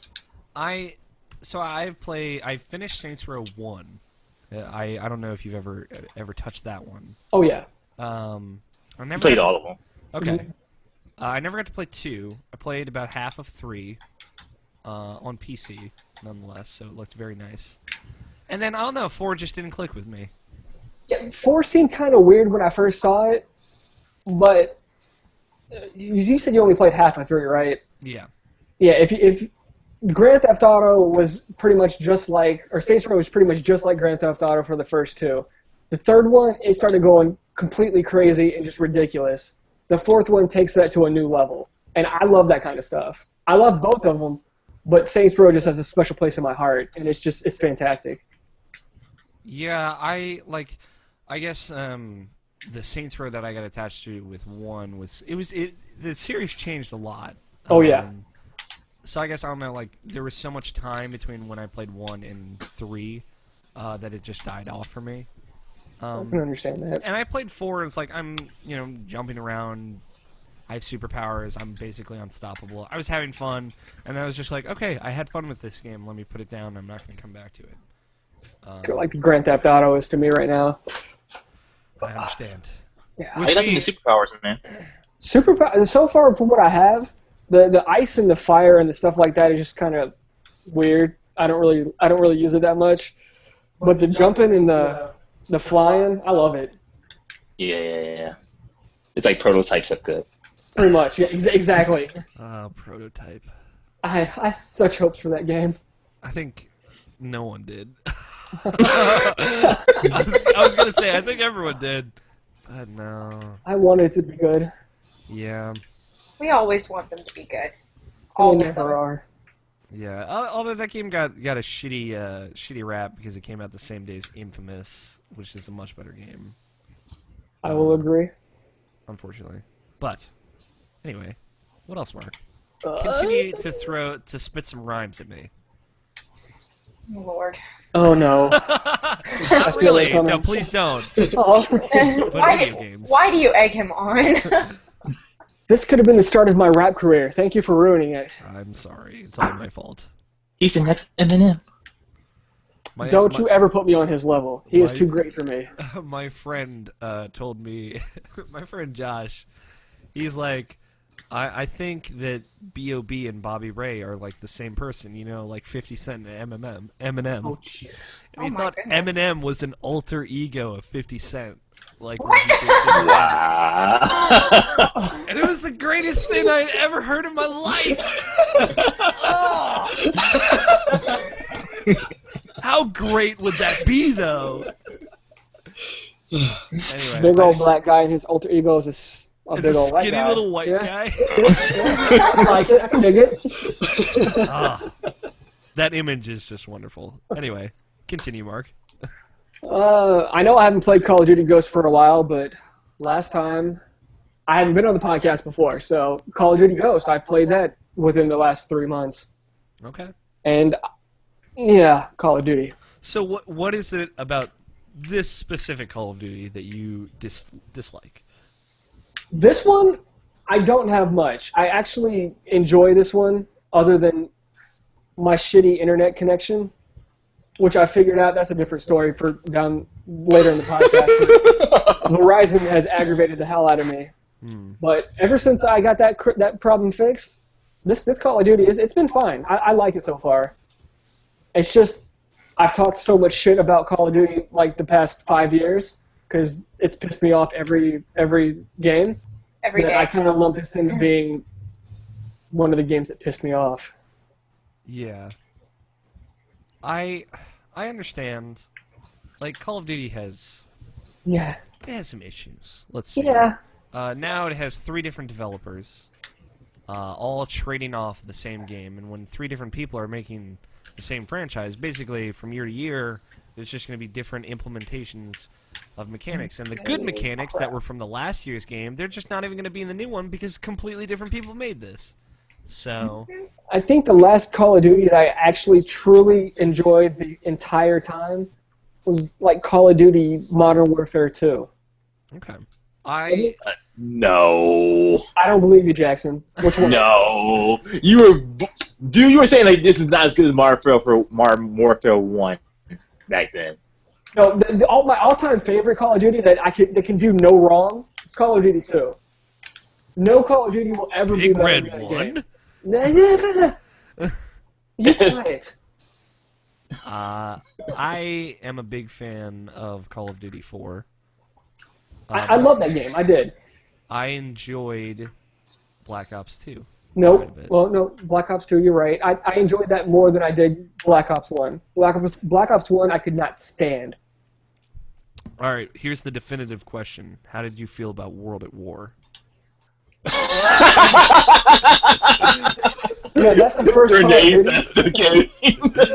That is the first Call of Duty that I did not max out my level on multiplayer. I fucking hated that game. I finished the single player because I liked the single player. It was actually really good to me. Yeah, I like the single player. I could not stand it. I think I got to level like 20 and I stopped playing. Okay. Whatever, you play that zombie mode. Oh, zombie mode I love. Zombie love mode the is like a zombie different mode. game. Yeah. Yeah, zombie mode, I would buy the next Treyarch game just for zombie mode. I have no expectations for that game being good single player, multiplayer. Zombies, I expect to be good. How do you feel Zombies. about Extinction? This alien mode. I played the first level, and I'm just not feeling it. I didn't like the Spec Ops mode in Modern Warfare. I mean, I played it with my friend Alex because that's all he wanted to play. He didn't want to play online, but I won't play that by myself like I will zombies. Okay. If it probably was for Katie's birthday, you wouldn't play that mode at all. Oh, I wouldn't even play with him. Yeah. I played with him like once, and after that I'm done. It's funny, like I mentioned earlier, my friend Josh, who was confused about who 50 Cent and Eminem are, but he actually recently got into Call of Duty Zombies, and he's like, yeah, we got to like wave 20 one time. I'm like, I got to wave 136, alright? Just calm down. It was the first time I could ever do anything like that with my friend Josh, because he's one of those people that once he gets into something, he has to be the best person at it out of everyone he knows. Which, makes him the worst, but I love him. So, I had a crowning moment. Once you get like a good group of 4 people going on Black Ops Zombies, or War Zombies was what I really got into. The Asylum? Yeah, I liked the, which one was the one with the teleports? I like that one. Oh, Darius? gosh. Yeah, Darius. Darius, yes. I like that level quite a bit. Yeah, that one was nice. We found not really a glitch, but kind of an exploit or whatever. Maybe it's the same thing. I don't know. But in Asylum, if you go up the left side and that wall that hugs the outside fence, if you stand just at a certain point, zombies won't come behind you. They'll funnel down right in front of you against that left wall, and you can just pick them off like crazy. And after like level 30 or whatever, they stop coming in the map altogether. And so after like level 30, it's unplayable if you stand in this certain spot and do this certain thing. Oh, wow. It's kind of annoying, but it's kind of fun. Yeah, it is fun finding out those weird little kinks. It was stuff like Gears of War multiplayer. I also played so much of it that I figured out a bunch of those stupid things where I could like climb outside of the level. Oh, yeah. Uncharted 2 had a lot of those, too, where you could get in the walls and shoot people and nobody could get you. Call of Duty 3. Mhm. And then my original jam, Ratchet and Clank Up Your Arsenal multiplayer for the PS2, did a lot of that in that as well. That was my first ever multiplayer jam. So. Man. Alex, we're going to be best friends because I just thought of something I really want to talk to you about. Okay, you can save it if you want. I'm going to save it because I'm going to let it just... Let it go. Yeah, no, oh God, don't fucking go there, dude. What she's looking for is Fester. Oh, man. I have to beat Elsa 3 times this weekend. Oh God, your life sounds so difficult. I know, right? I should have worn my Frozen T-shirt, although my camera's off right now. So, and last but not least, I guess, okay, Destiny. all right. I love that game. Yes, very You liked nice. it, okay. I liked it. So I was iffy on it. So As what did was you I. like about it? Call of Duty controls. It plays like Call of Duty. Don't you understand? No! Yeah, I thought you guys knew me. You know, I'm done. I'm out. I give up. No, Seriously though, what did you love?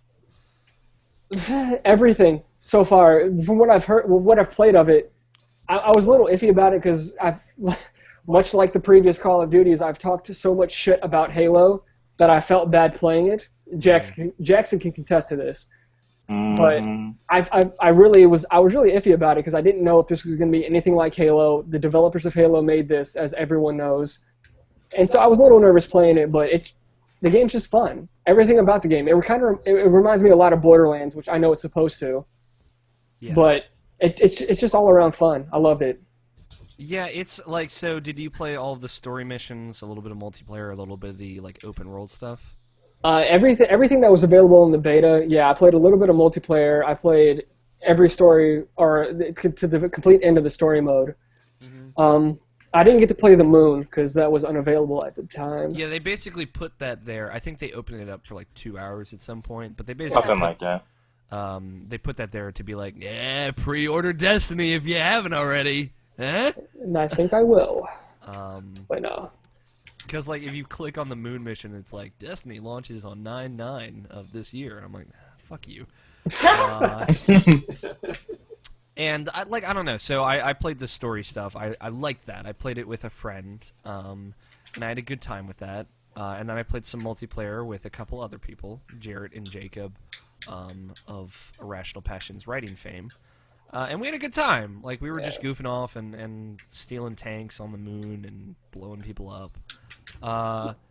But I don't know if I could do that. Like, I don't know if I could do that. Can't do that for 10 years, man. Yeah, I don't know if I could do that for 10 years. Because that's the big Destiny plan. It just doesn't seem like that game, like a Spelunky where I can just sink all of my time into it. And like get rewarded just from the gameplay loop. It just doesn't seem like it does that for me. But you know. Yeah. Towards the end of the beta, the way that kind of works is that you have a group of people. Well, it's more than your actual party allows for. That just get on in that game at around a certain time. Yeah, and you're like, all right, we're all gonna group up into pairs and we're gonna go play this game together. Yeah, and when you can't do that, the game doesn't last very long. Yeah, and it was like... That's just the style of the game. It's weird, because like Jacob and Jarrett were both like, yeah, I'm really on board with this game, I'm going to pick it up when it comes out, but it just, for me, it was like, even like playing with friends, it's like, you know, it just doesn't give me everything I want, I guess. I need too much. What were you going to say, Mark? Oh, no, I was going to, I guess, agree or something. I don't know. I don't remember. But no, towards the end of the beta... Towards the end of the beta, it was feeling kind of very repetitive. I know it's supposed to be MMO-like, but it was, for some reason, it was bugging me that I had to go to the same place mission after mission after mission. Granted, I'd go a little bit further in that same zone, but I was still seeing the same people at the same locations doing the same thing 3 or 4, 5, 6 times a mission, so... Yeah, it makes me wonder if there will be any more hub towns like The Last City, which was well, like that's actually kind of weird. You shouldn't be doing that anymore. Yeah, what MMOs kind of learn to do is if there's something that you have to do in that area, the first time that you go to the area should be the only time. The only time that it's not the only thing that you do, but when you go to that area, like that specific section, all you have to do in that area you should already have. Yeah, like, you can just talk to everyone, get all the quests you need, and then go out and do them. Right. And then you come back once, maybe, to turn them all in and get and move on. And then go to a different area. Yeah, it's like... Unless your bags are full. Unless your bags are full. Stuff like that. And it's like...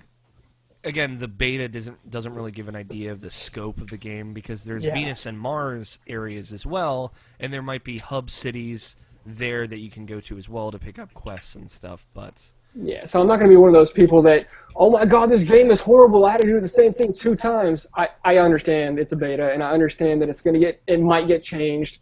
I understand this isn't the final game, so I'm going to save my judgment until I actually buy it. It's interesting. I still don't really know what to think of Destiny, so I guess we will find out on 9/9/2014. Dun dun. Yeah. But is that all, Mark? Unless Jackson remembers something that I don't. Yeah, that's it. How the hell is that's your okay. list longer than mine? Wow. Because I'm amazing. Whatever. All right, Nobshin, lay it down. Ooh. Okay. Since I've been home, my nephew's always there, so it's like, Uncle Brian, let's play a game together. So I'm like, okay. So like we play a bunch of different games together. Like Lego Marvel Superheroes. I already talked about that game, but that game's still fun. Like that was the first time I actually tried doing like with the Vita and the PS4 as a controller, because I only had one PS4 controller, so I used my Vita as a second controller, and we did co-op like that, and we enjoyed it like that. It was lots of fun actually. Yeah. Still not really into that game as much as I would like to be, but like it's still just a good time waster, something to listen to podcasts and play that game too. That's always good fun. Yeah, I need a game like that right now. We already talked about the Last of Us remaster, but like, yeah, I'm pretty much stopped playing that game altogether until like I'm together with Mark, and then we'll just play it together. And now that Katie's probably in the group too, I'll probably just show her that intro again, and then we'll get her to the mix so she can understand what's going on in the game. So that'd be good stuff. We might even stream it because we've been streaming a lot lately together for some reason. I saw that. I was appreciative. Yeah, like there's something like ever since I started playing Outlast before, and just Mark and Katie were watching me when I was doing that, because like I couldn't do it by myself, so I had to ask them to come with me for that journey, and they happily obliged me, and they were like, "Oh, you should buy the Whistleblower DLC." I'm like, "I'll buy it when I get back," and then I actually did do that when I got here, so we decided to stream it like that, and that was actually super fun. The Witcher, not the Witcher, the Whistleblower DLC though, like it's kind of funny playing that, because like playing Outlast, like I enjoyed it, but I don't think I enjoyed it that much. But after playing the Whistleblower DLC, where it like kind of tied into the first game, or to the main game, I should say, and like how it like interacts with that, and how you see like all the call-ins from that game into that Whistleblower DLC, and how more fucked up that game is, playing the DLC more than it actually is the real game. I enjoyed that. It made me enjoy that game like a whole lot more. That game is like actually really, really decent. Like sure, you have the trial and error things of horror games and whatever, but like I just feel like after playing that, like, oh yeah, I could totally do horror games if Mark and Katie are in the room. But yeah, I could totally play horror games now. And I really enjoyed that. That was a really good experience just going through that game. Yeah. Good. Any questions? I was do you like play someone different in the Whistleblower DLC? Yes. Yeah. Okay. I've been curious about it. Apparently it's really good. So I was gonna ask You beat the first you beat Outlast, right? I only played half of it. I have not finished it. Get Damien in and like try out that DLC, because the tie-ins to that makes it even more good in my opinion. It makes it like actually being really decent. It does the typical video game trope where it's like, oh, you remember this from the last game? Oh, we're back there again, and it's like, I don't know why that always gets me. Video games like some people who played Dead Space 2, oh, you're going back to the Ikaruga, oh my god, it's amazing, or stuff like that. It's like I just like that stuff. It's like it makes it just like that much better. Or even like Super Mario Galaxy 2, you can play Super Mario Galaxy 1 in this game. What? That's mind blowing. And I like that stuff. That's always like gets me to appreciate a game even more when he like decides to tie it in, because I'm like, I guess I'm a big continuity nerd or whatever. But yeah. Yeah, I mean, like, I will. I don't actually get to hang out with Damien too much, but it's someone that we've meant to play together a lot. So I will go back to it. I was actually going to ask you, just real quick, out of curiosity, what your favorite section of The Last of Us was. For me, Yes. my favorite section. Mm-hmm. Like area, like Billstown, for example. Oh, Spoilers. I can't even think of it. You put me on the spot. I'll have to get back to you on that. But Okay, I was just curious because I think mine is winter, for a lot of reasons, Is obviously. that Oh, I know that about you. Yeah, obviously. So I was thinking about it. And I'm like, I wonder what options was. So think about it and get back to me. Yeah, I got you. Other than that, like other games I've been playing with my nephew, he wanted to, like we went to go see the Dragon Ball Z movie on, what was it, Friday or Saturday? Or, no, Friday or Thursday. No, today's Friday, dumbass. So yesterday, on Thursday. So Thursday, I think we were trying to see the Dragon Ball Z movie. And it turned out that got sold out, so we couldn't do that. I saw that. So like, yeah, so he got really disappointed. So I was like, let's go home and play some Dragon Ball Z, and then we played some Budokai 3. Cause he's actually really decent in that game. So like, that's always a good chance to play that with him. And this, that just made me have to I gotta get all the breakthroughs again. Cause like I was pretty close to getting all the breakthroughs, and I just stopped playing it for whatever reason. So I'll have to go back to that, get all the breakthroughs. Cause he wanted to play certain characters like Omega Shinron or whatever, and be cheap with him. But he didn't have his breakthroughs. It's like, what? So I had to earn that back up again so we can do battle in that. Not that he needs Omega Shinron, because he's good with any character. He knows how to play the game. So it's just a good challenge playing against him, and it's always fun. Yes, Mark's a good friend who we always play that game together because he always takes Kid Buu. Oh, thank you, Full Jackson. bar. His full fucking bar. So I have to go wait, let me get a chance to recharge and charge him all the way so we can have an actual decent match. And don't I? I do. Yes, we do. We do. I let you go Super Saiyan 4, and then we fought. Yeah, and then I get knocked out of Super Saiyan 4, and then I have to charge up for Super Saiyan 4. And he's like, oh wait, I have full bars. I don't have to wait for you, and you just knock me to the next dimension. Yep, that's how Budokai 3 goes. That's the end of that. I love that game. That game is really fun, though. It's good. It's really good.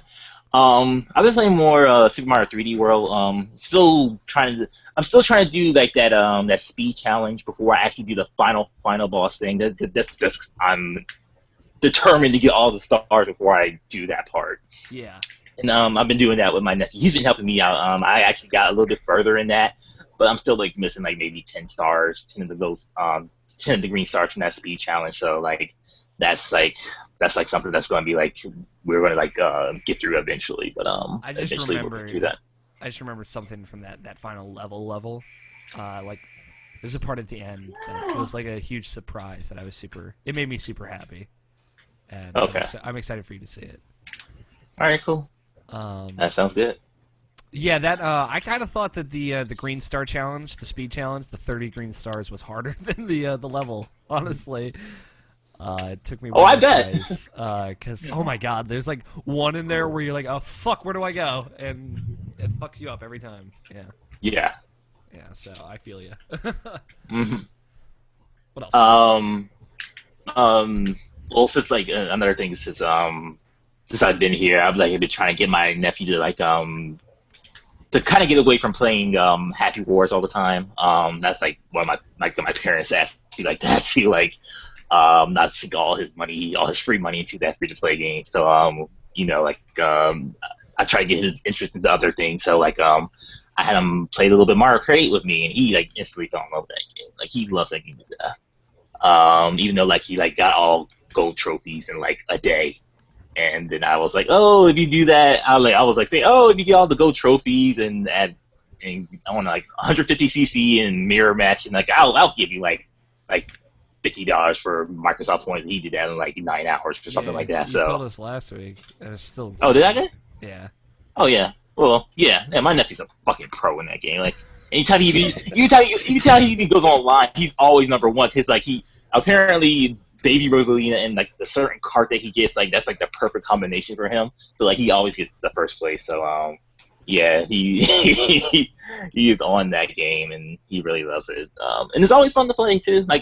Like he makes me feel like I suck at that game, even though I know I don't. But like, yeah, he's super good in that game. It's just fun to play against him. Like, that game is just so much fun. We really enjoy it. You played Mario Kart 8, Katie, so what do you think about it? I forgot to put that in the list. It was really cute. You know, no Mario Kart will ever beat Double Dash for me, though. But that one's really God damn right. I told you we're on that wavelength. Yeah, Double Dash is so fucking good. It is, and I totally own. I haven't played that game in like 7 years. We were just playing that the other day. It's riding a bike. It's okay. The hell it is. Alex can't ride a bike. Yeah, except I don't know how to ride a bike, so. Oh no! I would just fall off. I would drop the controller. Oh god, it's my worst nightmare all over again. Anyway. Yeah. Mario Someone Kart's teach still- this man how to ride a bike. He won't learn. I've tried. Yeah, I'm like bike defective, I think. They just don't work for me. I understand your pain. Okay, do you know how to ride a bike, Mark? The bike, yes, I know how to ride a bike, but Then you don't can understand anything. I know how to ride a bike with training wheels. Ladies, what's up, huh? Ladies. No. That's my go-to pickup line, actually. Nabashin, please continue. Let's not talk about this ever again. Please get us off this. What the hell? Yeah. And like other than that, I conquered like 3 games this week, which is something I say. I guess yeah, sure. I beat 3 games this week. Cool. I beat Shovel Knight, I beat Rogue Legacy, and I beat the Swapper. Both of those 3 games are on my done list, more or less. I'll play more Rogue Legacy, and I'll probably play Shovel Knight again, maybe eventually. So Shovel Knight first. What did you think of Shovel Knight? Dude, that ending is so good. It's so good, right? It's so good. It's like perfect. That moment at the end is so good. It is so good. Right? You How about understand that part exactly where you what I'm think it's talking gonna about. be unsatisfying? How about that part where you think it's gonna be Yeah, unsatisfying? right. And you're like, oh, and then they fuck you over. And they're like, look at this, and you're like, oh. This is why I've been telling you to fucking play it. Yeah, I mean, like, it's not like I was just taking my sweet time with it. It was like I was enjoying it the little bit that I have, and man, that last boss fight was just like so satisfying. I enjoyed that so much. Just the mechanics of it is just so good. Like you listened to the interview that we did, right? I didn't get a chance to now. Okay, so there's a part where I like dance around the ending, and you'll be like, yes, that's exactly what I'm thinking when you listen to it. So. Mm-hmm. Yeah, but that ending is it's perfect. It is like a perfect ending. And it's like no words have to be said, no text has to be read, and you're like, yes, okay, I'm so satisfied at the end of this game. Mm-hmm. So I'm glad that you finished it. I'm glad that you had the same experience that I did. Yes. God damn, that game is so fucking good. Oh god, words don't do it justice. I also conquered Rogue Legacy. Yeah, that game was just great. Like that's just like I said, that game is just like so great as far as just playing that game. It's just like, and it's not nothing that special. I keep saying that it's not an amazing type of thing. It's not something totally out your ass new, but it's something that works so well, and it's just like it just implemented so like perfectly for me. It just made it so addicting, and it just like I just loved it. I beat the game, and I'll probably do the new game plus. That's just because it has one, and just to see if there's anything different. Probably just a little bit harder, and I'll get past my level 95 or whatever to like whatever however level you get past that. But like yeah, that game is really great. Like game plus the Shovel Knight real hard. Yeah, you told us about it, Scott. Like fucking 2 checkpoints per level. Fuck that. Yep.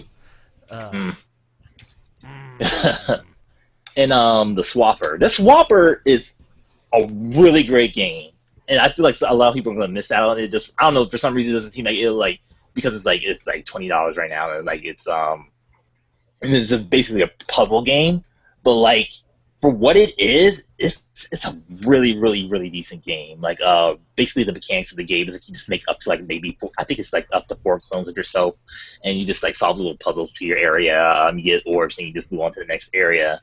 And that was simple enough, but like it gives you that kind of Portal type of feel, where it's like it seems like it's impossible at first, but when you get it and you solve it, it's so satisfying when you actually get it.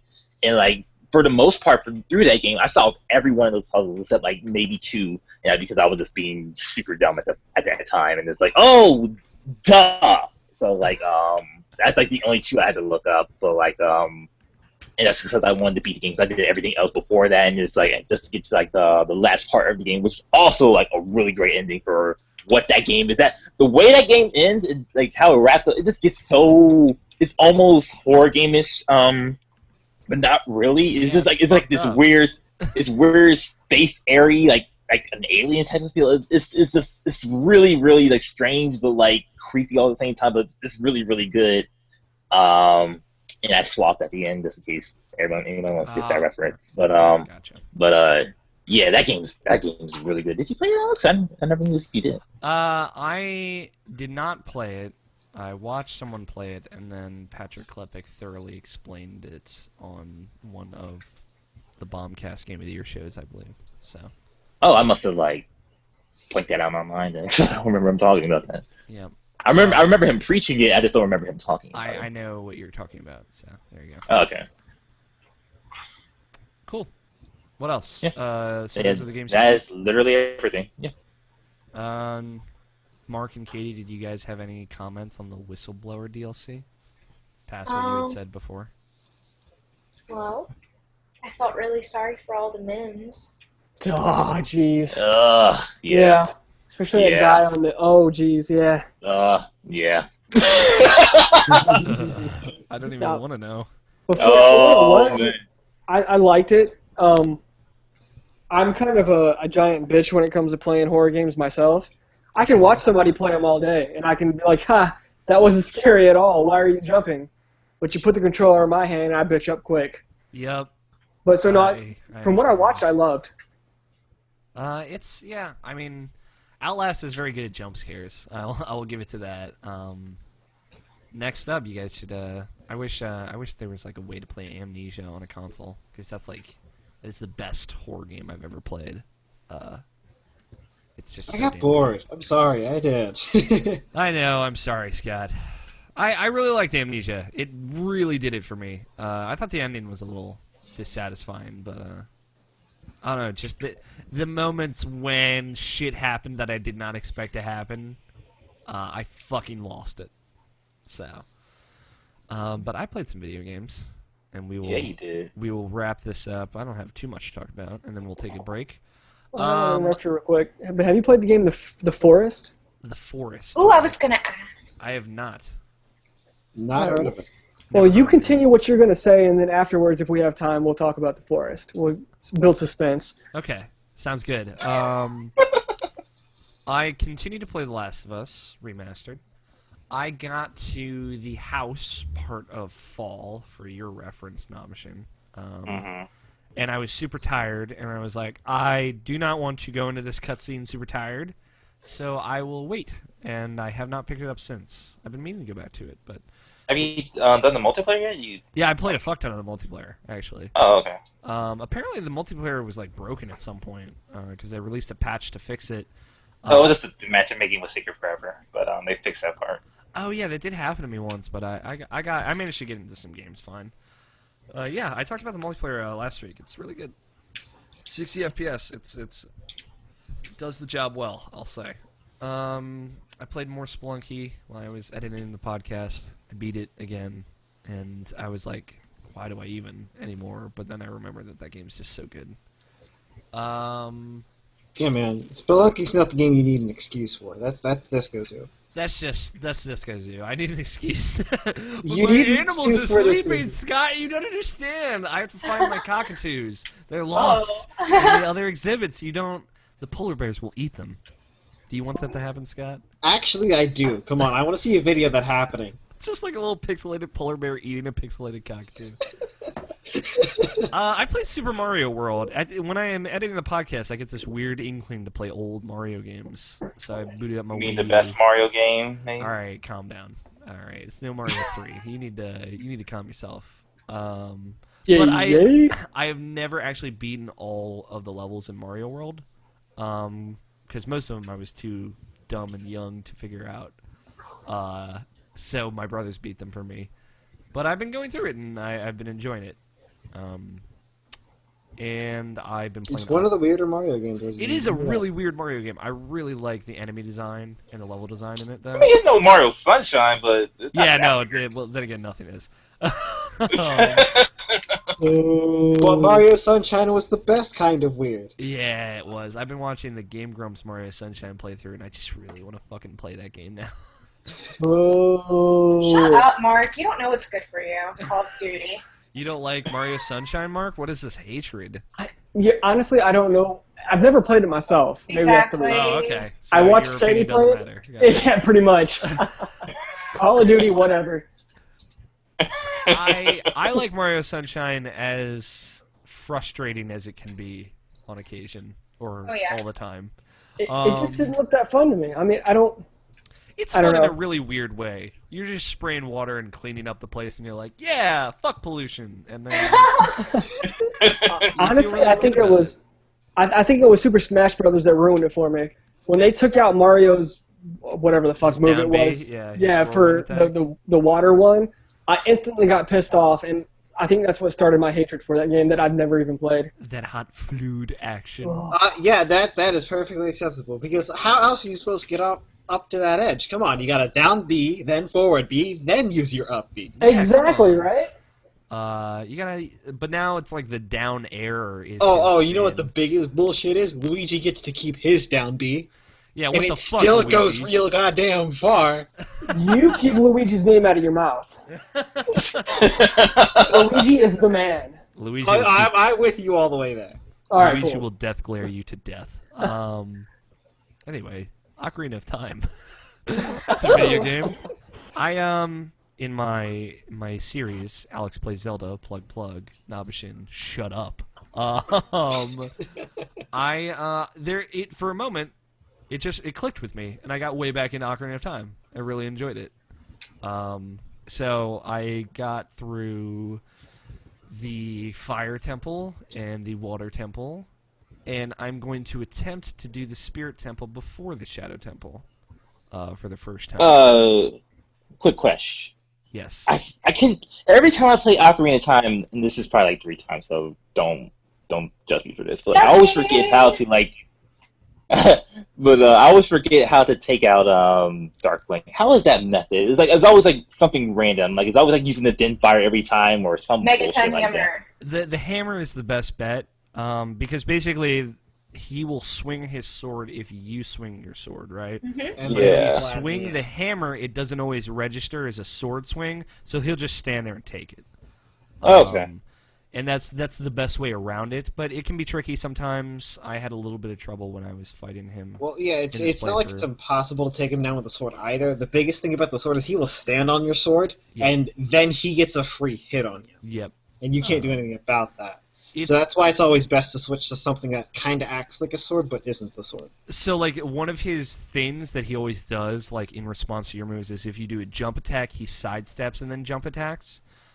So a good technique is to, like, get really far away from him, then do a jump attack, and then he'll, like, jump basically right in front of you, and then you can hit him. So that's another good strategy for him. Hot strat to take down that sweet, sweet Shadow Link. But that's a tough one. It's I fucked up in the Water Temple again. I always forget 1, 2, and I get so fucking angry when I do too. But The best way to go through that is look at it literally from bottom up. yeah, You go down, you clear everything you can bottom, go up, clear everything you can that time, then go up, do everything you can, then when you go back down, you should have enough keys to go through the rooms and through the motions to do Yeah, it see, one more like- time all the way back up. and like I did it, I was like talking my way through it, and there's the one key, and I always forget this, is like when you get the water to medium height, you have to go all the way back down again, and then go back, and then go to where you met Rudo, and then go up. And now that the water is at medium level, you can get into this room where you can bomb into a room and get another key. I always forget that key, and I forgot it again this time.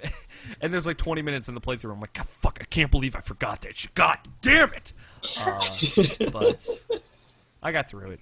That episode is like an hour and 5 minutes long, so because I didn't want to split the water temple into 2 episodes. But yeah, it's just the game clicked with me again. I've been having a lot of fun with it, which I'm glad. I've been like doing all of the little side dungeons out of order, which is fun. And yeah, I'm gonna see if I can beat the Shadow Temple or the Spirit Temple before I do the Shadow Temple, for funsies. Still have not beat He's that a game. madman. A madman. I know, I'm crazy. But yeah, I'm Well, glad have you tried the Big Rune Sword Challenge yet? that, what, like getting it before the Forest Temple? You get it before the Forest Temple, that's the sword you use for the rest of the game. I have not. Like, I don't really like the Big Round Sword. It's never. I liked it not because it's a huge damage thing, it's because blocking doesn't always work. Yeah, it is fun. It's So good. it's fun to mess around with that. Yeah. And the size of itself changes up your attacks, I believe, too. Yeah, it does. But I actually I went right to the Water Temple because I usually get the Big Round Sword after the Fire Temple. I went right to the Water Temple. I totally forgot about it, so I might try and I might just get it like before I beat the game because I said I would do it in this playthrough. But, yeah, it's I'm just going through the motions with that game. But I beat The Witcher 2. Finished that game. Oh, fuck yeah. Good on you. Holy fuck. So I had a little bit, or let's just say I had a lot more left of that game than I thought, because the 3rd chapter in that game, the final chapter, is way longer than I thought it would be, and then there's an epilogue that is like, you play stuff in the epilogue. You don't just like go through story. And yeah, that game is really fucked up. I hate to break it to you, but that game goes to a really dark place and then doesn't come back. And it's great because there's a moment after you make a whole bunch of really fucked up decisions where Geralt's like, I'm tired. And I'm like, I totally understand. Whoa, what kind of decisions are we talking about? Because that sounds bad. A lot of very life or death decisions where you're dealing with people that aren't necessarily bad, but aren't necessarily good, and it really just comes down to personal choice. And yeah, that whole ending of the game, I looked it up, can play out completely differently depending on where you went in Chapter 2. Like, completely differently. But, I don't know, like, it's really good. That game is so good. And now that I know what... Like, it sets up for The Witcher 3 in a great way in this post-credit scene. Oh god, I'm really excited. I am, like, at full throttle excitement. I totally understand what these Witcher fans are talking about. It's good, I'll say, for people who cannot play The Witcher 1, which is a lot of people. It's going to be a little tough jumping right into Witcher 2. There's a lot of stuff, a lot of characters. Some characters, not a lot, but some characters that come back and you're like, I know you. I'm like, I don't know who the fuck this is. But it's like 6 months after Geralt's amnesia. So like 6 months after the beginning of Witcher 1. So there's only like, you're only missing a small segment of time, and most of the decisions that happen in Witcher 2 are very self-contained. Although it has very big implications for who will be alive and what's going to happen in Witcher 3. So I'm hoping they have a way for me to carry over my decisions to The Witcher 3. But we'll see. It's really Alright, good. so this is one of those games where the decisions you make matters. Oh, it's so much. Like My favorite. more than any game ever. It like makes like the decisions in Mass Effect look like child's play. Well, that's because that's kind of true. I mean, yeah, it's true. Like Mass Effect, the same Like general shit is gonna happen. they give you an illusion that you're changing, but you cannot change the places that you have to go. Yeah, there is no illusion in Witcher 2. It's just like you're you have to decide this right now, by the way, and it's gonna be a big deal. Oh shit! Okay. This You mean one. if I choose this way, this section of the game I don't get to play anymore. Yup. And if I choose this way, that section of the game I don't get to play anymore. And it's like, if you go down a certain path, basically everything can be fucked at the end, and there's nothing you can do about it. But if you go down this one path, like, you can kind of calm this shit down before we get to the final stuff. And there are some choices where you basically decide if people live or die based on what if you want. You're like, do you want them to live? Okay. But, oh god, yeah, it is, that is like, I've never stressed out more about decisions than in that game. Like, even The Walking Dead, it's like, not as intense as like, are you going to side with this guy or this guy? And keep in mind that everything could be fucked if you go one way. And usually it's the cases where both these people pretty suck, so pick one. And I'm like, oh, no, god damn it. But, it's very good. I highly recommend it. Please check it out, especially before Witcher 3 if you're interested in that game. They've said that they're making that game super approachable for new people to the franchise, which makes sense because it's going to be multi-platform pretty much for the first time. And I would still say play Witcher 2. One, because it's good and it's worth your time, but two, because a lot of stuff happens in that game. Alright, that's all I've been playing. Let's take a break. How's that sound? Yay! Unless we want to talk about the forest? What is Let's this? do it. What's this? Is this a video game? It is a video game. Okay. Katie, since you're so much better explaining stuff than I am, would you like to take this? Sure. I might know a little bit more about it than you have. Probably. Well, jeez. The truth. No, that was really me being more quizzical than trying to knock him down. Okay. For once. Yeah, for once, the forest is just kind of a game that we. Her last name. Yeah, my previous X last name. No, the forest is a survival horror game that we discovered. It's still in alpha testing phase, and it's really, really cool. Like, everything is completely interactable in this game, and it is on Steam if you want to download it or Yeah. pay for it and download it right now. You can actually play it yourself. I believe it's $15 on Steam if you want to join the alpha, and it's so very neat. And I'm really not into the survival horror genre that much, except to watch. This game. Mm-hmm. Okay. This is a game that I could get into, and it's basically because you have crashed on this island that's infested with mutants, so it's almost like zombies, but the mutants actually have their own thing going on. They're not just like these computer AIs that are like, oh, I see him, let me go kill him. No, they come mostly at night, and so that gives you like most of the daytime to kind of prepare a campsite, and it's one of those games where the AI is smarter than you think it is. Like, they develop over time, not just in a leveling situation, but in a situation like, okay, how much is this guy a threat? So basically, you can go, it's very hard, but you can go through the whole entire game and not attack these guys, just run from them, and you can play through the game that way. Although I don't really see there's an end to this game, it's just kind of how long you want to play.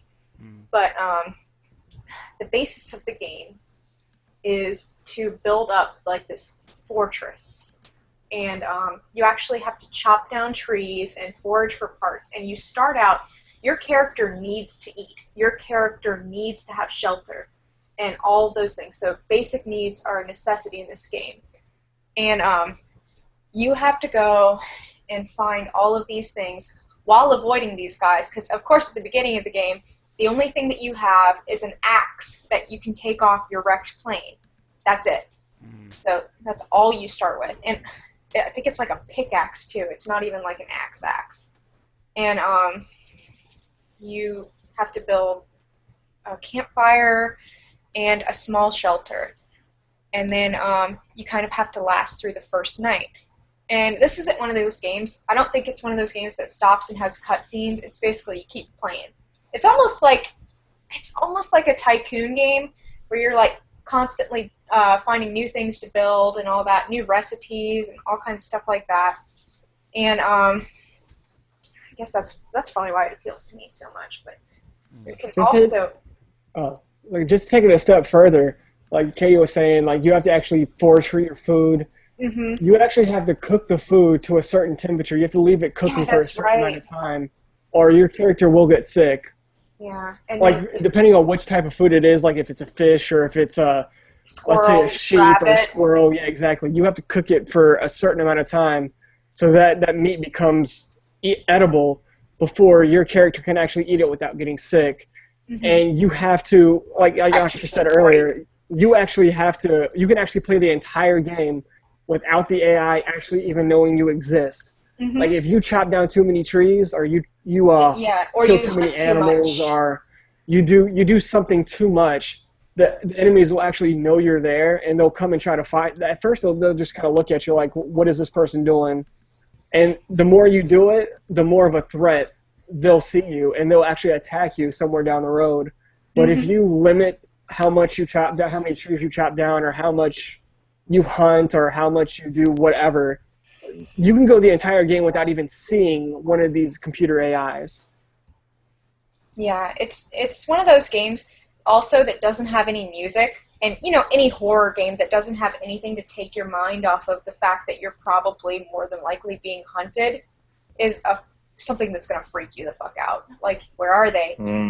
You hear that twig break behind you, and there they are. There's like 5 of them, and they've all got knives, and they're coming to kill you. It's really it's not like they stand out in the open either. They are actually hiding and camouflaging themselves so they can see you, but you can't see them unless they are right up on you or you're looking extremely close to the screen. And to take things a little bit forward in the future, I've watched some guys on Twitch that have been playing for like weeks, and they've got these full-blown like settling the America fortresses, and it's just insane. And you can actually put up totems that have the enemy's body parts to kind of show them that you mean some business. Like you're gonna fuck some shit up. And you can actually take the fight to them. They live underground, and there's these huge underground cave systems that are like all interconnected, and you can go down there, but it's very dark. You have to get like a flashlight or a torch or something first. You have to build one of those. That's when the game gets scary. Yeah, and there's like dead human remains everywhere because they're cannibals. So the two tribes, like all the different tribes, will attack each other, and you kind of have to avoid that too. But like you'll actually see them battling themselves too. And it says that there's some sort of moral system in this game, which I think is awesome. I don't know how that's going to work, considering that you don't understand the language that they're speaking.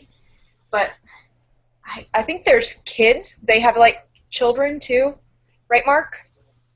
I want to say yes, just because you know a little bit more than me, but I don't remember. I think there are though.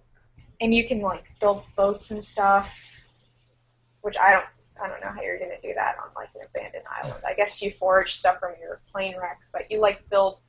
Apparently, this guy is an expert carpenter. Yeah, he's pretty good. MacGyver. Yeah. And there's like sharks that can attack you if you get out in the water to try and escape the mutants. So either way, you're gonna get fucked eventually. It just sounds like one of the. Oh, and there's also vegan mode where you can play and you can just build stuff and you don't have to worry about things coming and attacking you. Aww. Yay! It's so nice cute. Mode. It's so cute. Yeah, I'd heard about this game. I saw it on Steam at some point. It's like procedurally generated as well. All the actions and stuff are random to an extent. And I don't know, it looked interesting.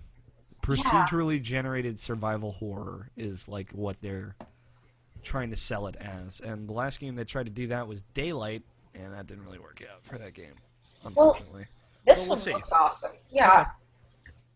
Okay. All right. Is it just me, or are you hearing the last like 15 seconds play over and over?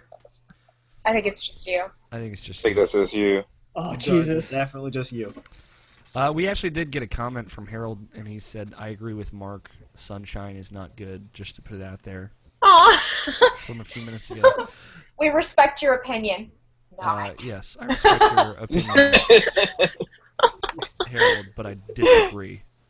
All right, I think that wraps it up for video games. We're going to take a break because we've been going for an hour and 45 minutes, surprisingly enough. When we come back, we got some news to talk about, and then we'll take another break and take a peek in the mail sack, and we'll finish this show up. So we will be back in just a little bit, guys. Choo, choo, choo. Okay. Go pee. We are on break. Yes! Go pee. Go do whatever you got. Go get a drink. I'm gonna pee so hard. Okay, be right Are back. you gonna be an alcoholic again, Alex? No, I'm good. I had Okay. beer and I'm feeling pretty good. I don't believe a word he says. Whoa, that was like trippy as crap. I don't understand that. What? Is it just you? Yeah, it's just him. Jesus Christ, that is... Woo!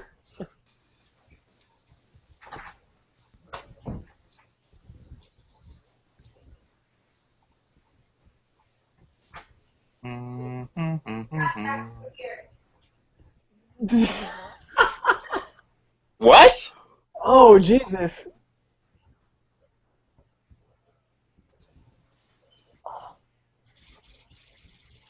What you do? I do not understand what's going on right now. Hold on, I'm coming downstairs.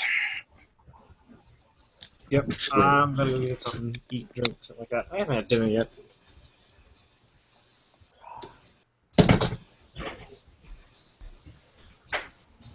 Justin!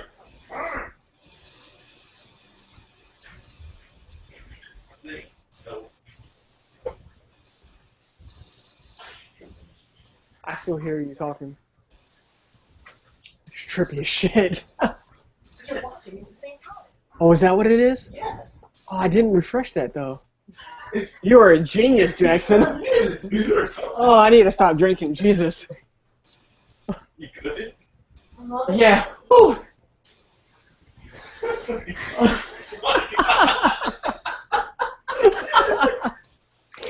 Oh my god. I was wondering what the hell was going on. It's pizza time. Oh my god. I hear you clicking. Click, click, click. Yeah. Clicking what? The controller. That's how you know I'm really going at it. Some of those headshots are pretty sweet though. You were watching my headshots? Yeah, I was watching. I was watching while you were playing. You know I'm headshot queen, right? Whew! Alright. We finish off this. I'm done. Look at all after these this. motherfuckers Jesus over here. Christ. How many have you done? I mean, This is that's like three. That was 4 cans, right? five cans. 5 cans? So that's probably like what? That's like the last can. So we've done like 4 already. So yeah, I invaded General Knox's armory, and I'm not that impressed. He didn't have any good shit. Yeah, I saw it when you were when Nox came across the screen. Yeah, there were like a few legendary weapons. There were no Pearlesque, and There was like 4 boxes though. I was kind of amazed that there was that many boxes in one area. there was like his armory is like the fucking armory. Like I should have done this mission before. I should have done this quest line before I did the main quest line, because then those weapons would have actually meant something to me. But like, it's like Jesus fucking Christ. none of it was as good as the stuff I have now. Mhm. So I just took the legendary stuff to sell it. How long is break? Like, we're about to get back on right now. Yes. Eh, Are you playing the DLC? Huh? Are you playing the DLC? That's why you got the better weapon. Yeah, because in this DLC pack, Pearlesque weapons were introduced, and they're a step higher than legendary. And I was hoping I'd find them in that armory, because it's like the whole point of this DLC is you're gonna raid his armory, and he's got all these badass motherfucking weapons. And yeah, no, not quite.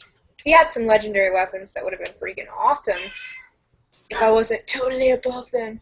Any you get any of those weapons that were above legendary? No, I haven't found any yet. They're really, really rare, apparently. It makes me sad.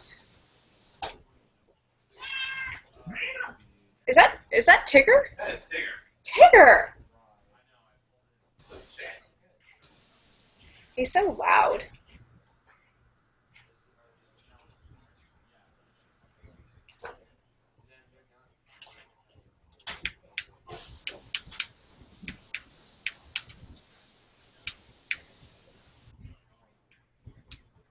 Oh my gosh, get off my ass. Hello. Hey, I think I was just talking to you. Were you? Yes. Maybe. That beer fucked me up. Still here, Tigger. Oh, Jesus.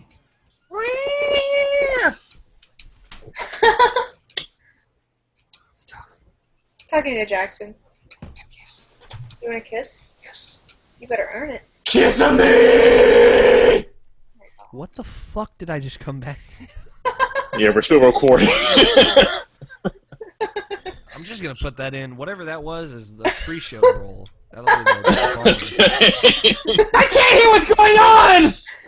He says that you need to stop recording. Oh, You're not good enough. No, don't stop recording. damn it! What? No, he's just kidding. Who's just kidding? I'm just kidding. I will fight. No, I'm just kidding. I won't. I can't fight. I'm I have little. Sprite now. Sorry, my roommate wanted to talk to me. He had a rough day, so How dare he? I know. My internet feelings are hurt.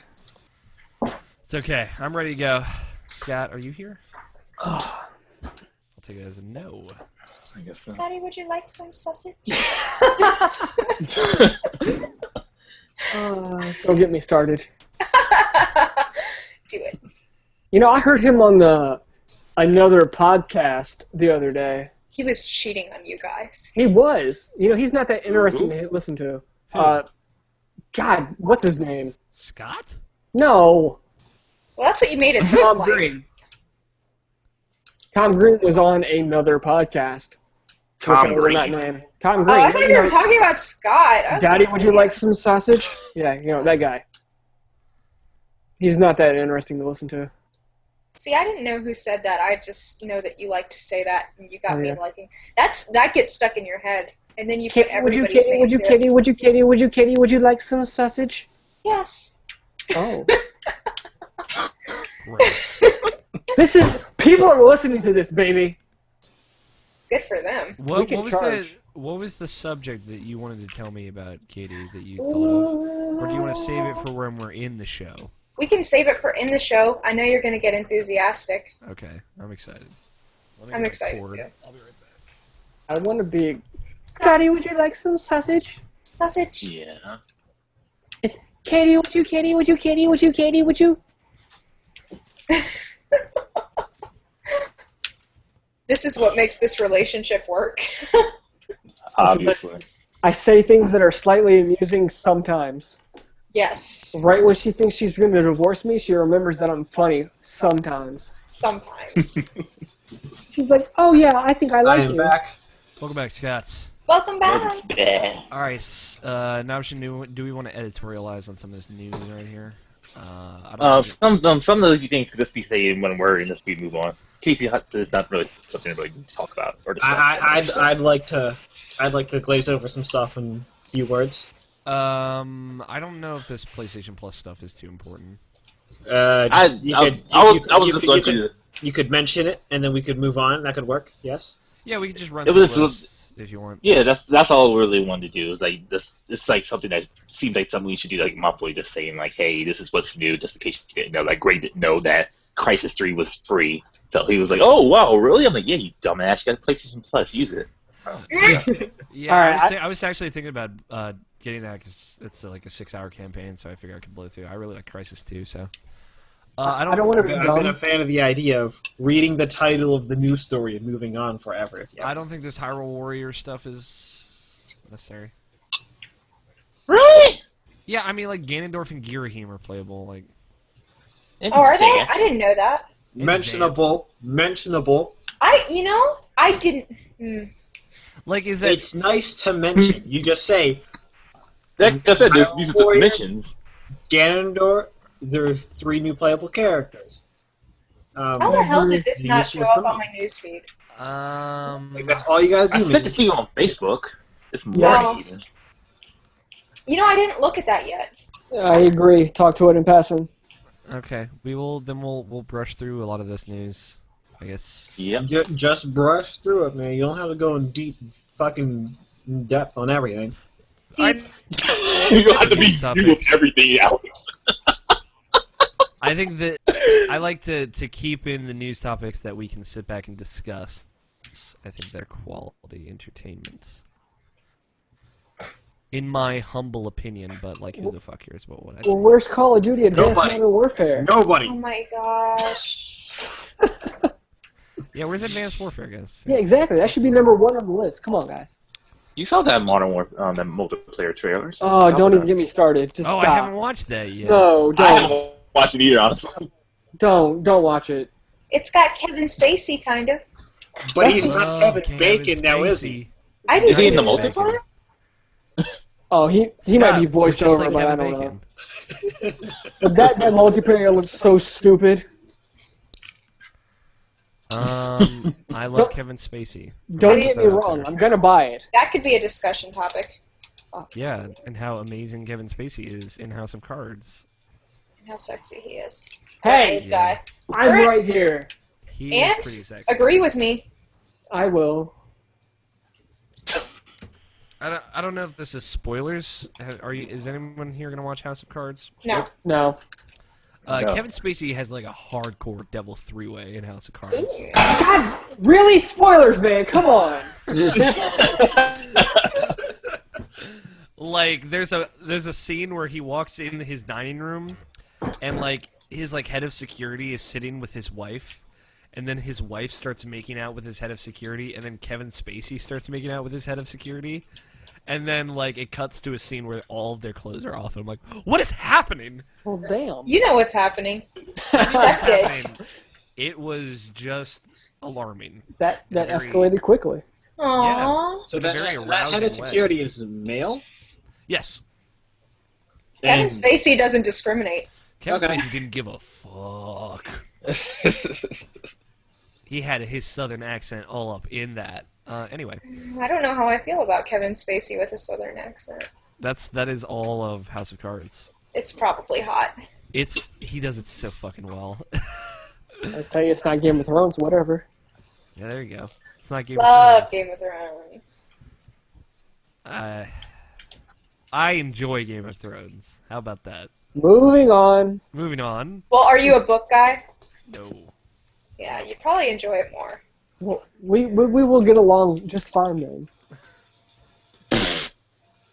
What is a book? What is that? What are books? Alright, I'm getting us ready. Let's try. Baby, my boot's empty. Oh my god, you don't need any more alcohol. I really don't, Yeah. but I want it. Are we all ready? Yes. Yeah, I'm ready. Yep.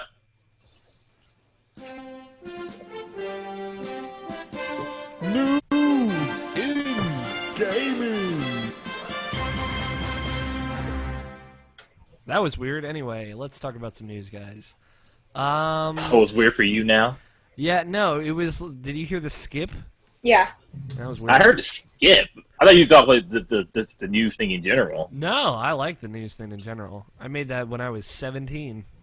Yeah, you like to keep bringing that up, don't you? I remember by listening. I was a wee lad.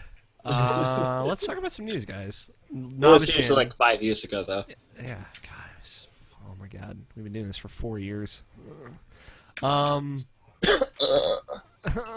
bones. Nobishin, I'd like to give a thank you to. He rounded up all the news and put it in the doc this week. So thank you, Nobishin. I appreciate It's it. Jackson. First order of business. Casey Hudson has left BioWare. The creative director behind Mass Effect, as many of us know. The guy who made Mass Effect. And he was Which a BioWare, like the trilogy, you know, the important part. Wow. Did he do the writing for the scripts? Well, he was Was the he creative. the programmer that made the vehicles? Yeah, What? he made the He makeup. made the makeup. That's all he did, and that makes him creative director. He was the creative director, so he was basically in charge of all of the major decisions behind the franchise. For example, Neil Druckmann. That's right. Neil Druckmann is the creative director of The Last of Us, for instance. And he has left BioWare, which is worth noting, I think, Yes. since they are working on a new Mass Effect game, and Casey will not be there to see that through. Uh-oh. No wonder this is Jackson's news. Yeah. I didn't even hear about this, although I missed a couple things towards the beginning of this week. Although this came from yesterday. Anyway. No, the only reason I put it in there is like a lot of people are concerned. Is like, oh, well, what will this do for the Mass Effect series? And it's like, it sucks. It's like pretty much all the people who made the original Mass Effect or at least the named people are pretty much gone. Like the doctors who were the heads of BioWare and now Casey Hudson. So, like Mass Effect, what it is what it is. It's like for what I've seen, like wherever it's going now, like it's just going to be it's never going to be the same, regardless of what's going to happen. So like kind of over. Yeah, it is. They made that. It should. They made their trilogy. Yeah, it was pretty damn good. They told their story. Yeah, and a lot of people had a lot of emotional experiences with it. And whatever Mass Effect is going to be in the future, Mass Effect 4, whatever that happens to be, it is going to be different. And we all know that going in. And they're going in, but that's precisely the reason why they should just drop the Mass Effect name. But obviously they won't, because Mass Effect will sell more than space game. Call of Duty, there you go. The branding works, and I don't know, like I don't know if this is cause for alarm, but again, it's like the whole Amy Hennig situation at Naughty Dog. We won't know the repercussions of this until the game's out and we've all played it. Mm-hmm. And we can see if like maybe a creative director, as like I've learned by playing a lot of games where like there's a very influential creative director like BioShock Infinite, where Ken Levine is very influential in the development of that game, and his themes and his control over that IP changes what that game is. Like from BioShock 2 to Infinite, I can tell that difference. So I won't know what's different until I play this new game. So we'll have to wait and see. It's a waiting game once more. Some interesting news came out earlier this week that I was super surprised at. Sleeping Dogs is getting remastered for the one game where everyone's like, "Are you sure? Are you sure it wasn't like another game?" Yeah. It's interesting with that game too, because everyone has that game for free one way or another in the funniest way. Like you either got like $1 on Steam, or you got for free with PlayStation Plus or Xbox Live Code. Or your so like everyone has, pretty much. Everyone played that game. Everyone knows that game, but like now they're playing it like in better framework. And this came to my mind when I heard this news. It's like for people like me, Alex, and Katie, it's like, oh sure, I'll play this game again. I don't mind playing that game I never again. played it. People like I mean, just for like the sake of like they were re-releasing them for people who already played it. It's like us three wouldn't mind playing through that game again, but like people like Mark and Scott, like we played through it once, we don't need the game when we're gonna get a new game. So it's kind of like showing where his generation is as far as like they're not really putting out anything new, but they're just putting in old stuff, which is fine for some people, but not fine for everybody. Yeah, exactly. It's an interesting choice too, because like I mean, Sleeping Dogs is notoriously a game with an exceptional PC port. So this game will translate very well to new consoles, I think.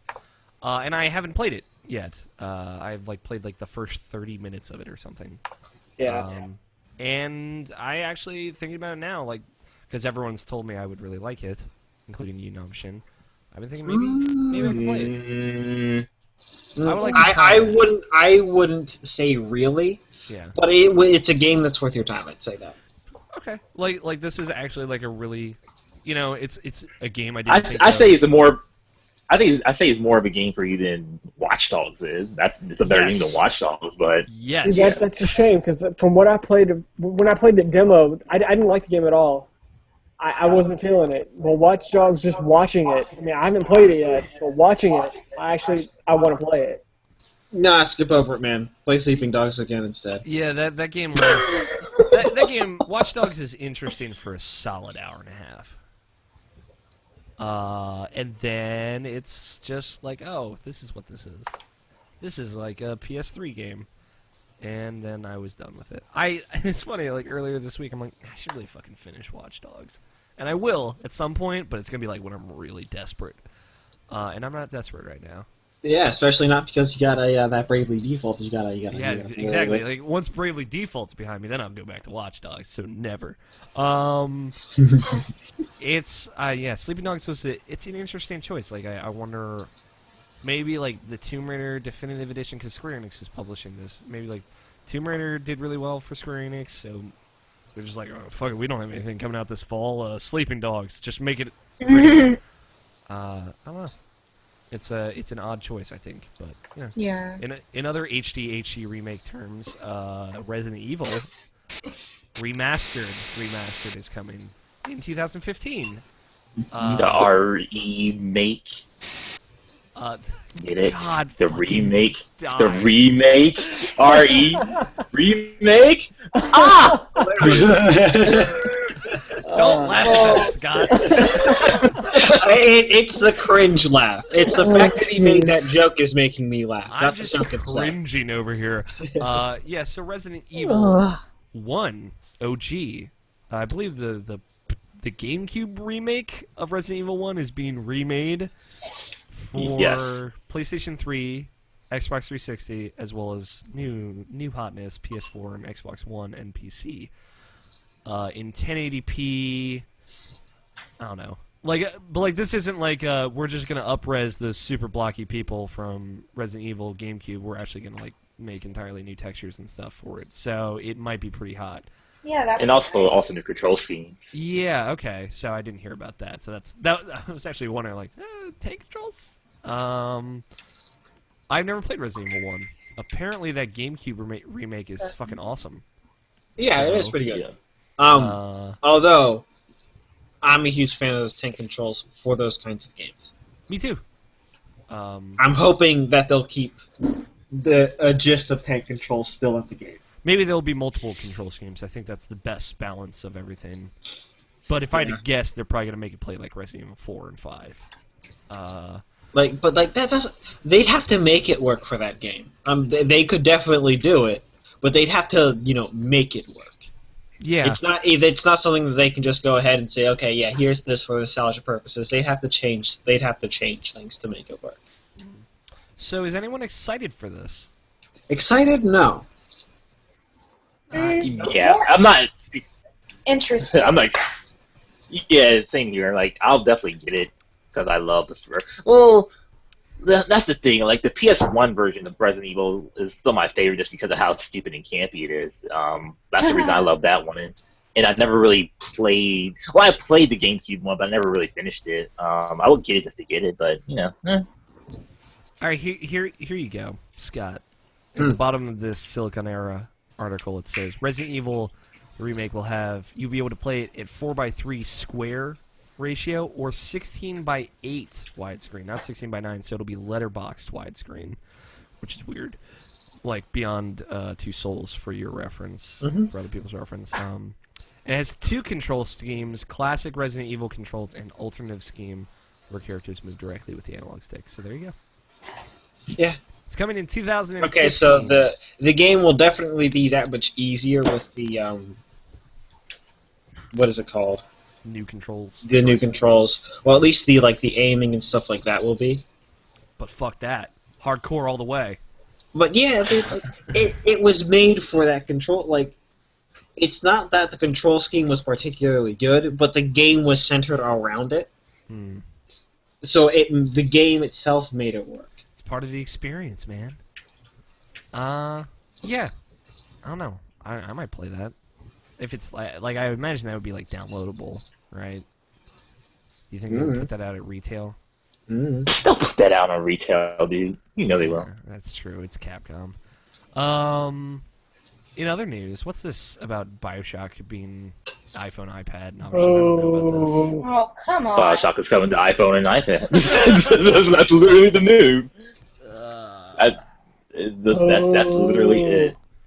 They'll have options to have controller support for your iPad if you have a controller for your iPad, but you'll have to touch the screen. That's an actual thing that happens? Yeah. It just sounds like a lot of selling out. Yeah, that doesn't. I mean, there are ways to make games good for touchscreens. There are ways to make games good for that kind of thing, but like the kind of device for BioShock kind of game. Nope. Yeah, it's like my roommate played through the first half of BioShock with a trackpad on a MacBook Pro. And he said, like, nothing's more horrifying than running into splicers and then swinging your finger way off the trackpad and looking at the screen as they kill you. And I'm like, that probably adds, like, a whole new level of survivor horror to BioShock. So have you told him to just try the wrench? Solely the wrench. Oh, that's his favorite weapon. He's like, I'm good with the it's wrench. So good. Yeah, it's awesome. Especially when you build for the wrench with your tonics. Yep. Stack the sport boosts, all 3. Yep. Get the, what is it called? The freeze and the blood leech. Good to go. It's so good. I've done a playthrough like that because I've played through BioShock like 1,000 times. It's fun. Yeah, this is dumb.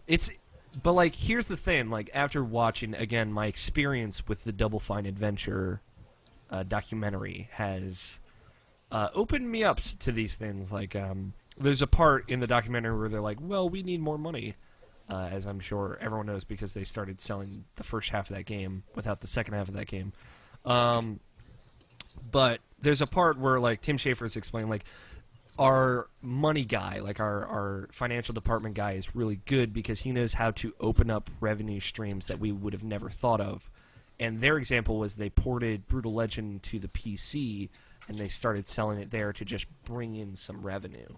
As like just a new revenue stream. So like there are cases where a studio is like working on something like we just need a new revenue stream while we're not doing anything, while we're not making money. So like porting something to a new platform and just selling it for any amount of money there and having some kind of income any income is good. It's healthy for that studio. So there's a I understand that, but like don't they have something else to port that's not BioShock? I don't know. BioShock 2? I don't know, like they 2K ported XCOM to iPad last year, I think it was. But that works. That works very, very well because of the style of the game. That's their only thing, and it's funny because like Take-Two, in tandem with this, announced that Evolve is not coming out this year. So of course it's not. Once again, I was really looking did they say that it was ever? Yeah, it was. It had a date. February. It was October something, but now it is coming out February 10th. I really like this Giant Bomb news story because there's a GIF of just some kid watching rain out a window. It's so sad. But yeah, I'm really bummed out about this. I saw that, like, I think it was Tuesday it came out. I'm like, what? Oh, this sucks. But again, less things I have to buy in October, so I'm kind of grateful. But now the stack of games coming out in February is getting really tall. Evolve, Witcher 2, and Batman within 2 weeks of one another is really upsetting. Batman! Hey, that's not Call of Duty. That's not Call of Duty. God, you're right. Call of Duty. Boom! Yeah, Call of Duty. I'm sure like a Call of Duty map pack will come out in February. Don't worry about it. Call of Duty Batman. So was anyone looking forward to this? I was. I've played Evolve. I was really freaking looking forward to it. Kind of, yeah. It's really fun. I want to be the monsters. I want to fuck people up as a monster. Well, that's the only reason anyone wants to play that game. Yeah. Whatever. No, because I like hunting monsters too. Being the monster is really fun. Well, you know, if you play a good monster, you're never gonna win if you're on the other team, ever. Ever. Game Uh, over. I don't know. I think it the is- co-op could have been really cool. It is I mean, like not the co-op. that's a weird game that I don't know, like it creates like this whole new gameplay loop of Yeah. like the monster like fighting for experience basically for the first half of the game and then fighting people for the second half, and it's really cool. Yeah, it's not something that's particularly new to me because StarCraft custom games. Yeah. But yeah, how that's generally going to work is they pretty much can't make it feel like it's balanced. Yeah, it can't They feel can, like it's balanced. they can balance it, and they can make it balanced. They can do all this, but it will never really feel that way. It's like the Left 4 Dead scenario, or kind of like Call of Duty Zombies. Actually, it's a good comparison to this. Like when the team is working together, as long as they're working together, they are doing all right. Even if Play the your monster is fucking like, class. yeah, play your class. Like that's I will agree with that 100%. that's the commitment. Like the monster is stronger and better than the people by themselves, but they have to work together. And I really like that. That's just the beginning of it. Once they think that a majority of people are going to be working together, they will give It will start to be the monster can't win or the players can't win if such and such happens. Yeah. It's when all the pieces come together. Yeah. It's either the monster is going to win at this point at the end game, or the players are going to win at this point in the end game. And I believe they're going to strike for the monster, which is and again, I believe it's going to work on a penalty system for the humans. Yeah, Not a direct one, but one that makes it really hard to recover from. Yeah. It's like, I don't know. So it will be balanced. It's just not going to feel that way. I am super excited about that game, and you know what? If it like wasn't where they needed it to be, I get it. That's a hard game to make. Yeah. And like the Left 4 Dead games have never disappointed me. So Two of them? all two of them, Shut your mouth, Jackson. I enjoyed both of them thoroughly. So like I'm not too sad about it, but I am sad that I won't be able to play that game this year. Just another one of the games making 2015 a fucking amazing year for video games. Yeah. Let's see. They finally started talking about that other Assassin's Creed game. Remember that game? Yeah. Assassin's Creed Comet, now known as Rogue. Wait, what? Rouge. So You didn't hear about this? No, I've not heard about this. So from the get-go, there were going to be two Assassin's Creed games this year. One for the new hotness for Xbox One and PS4, and that was going to be Unity, the one set during the French Revolution. And they also said there will be Assassin's Creed codenamed Comet to come out for PS3 and 360. Two completely different games. Yes, two stories, two games, completely different. So in this August, this month's Game Informer, they finally revealed Comet is now Assassin's Creed Rogue, coming out this November, and I believe Unity is coming out this November as well, where you play as a Templar, Shay Patrick Cormac, who is an Irishman. And it takes place predominantly in the North Atlantic Ocean, as well as on a ship called Morgan, as well as New York and the Appalachian River Valley. So it is a different story. I think it takes place in the same time period. It's somewhere near Conway's timeline, I believe I heard. Yeah, it takes place during the 7 Years' War. So it has ties to the French Revolution, but it's separate.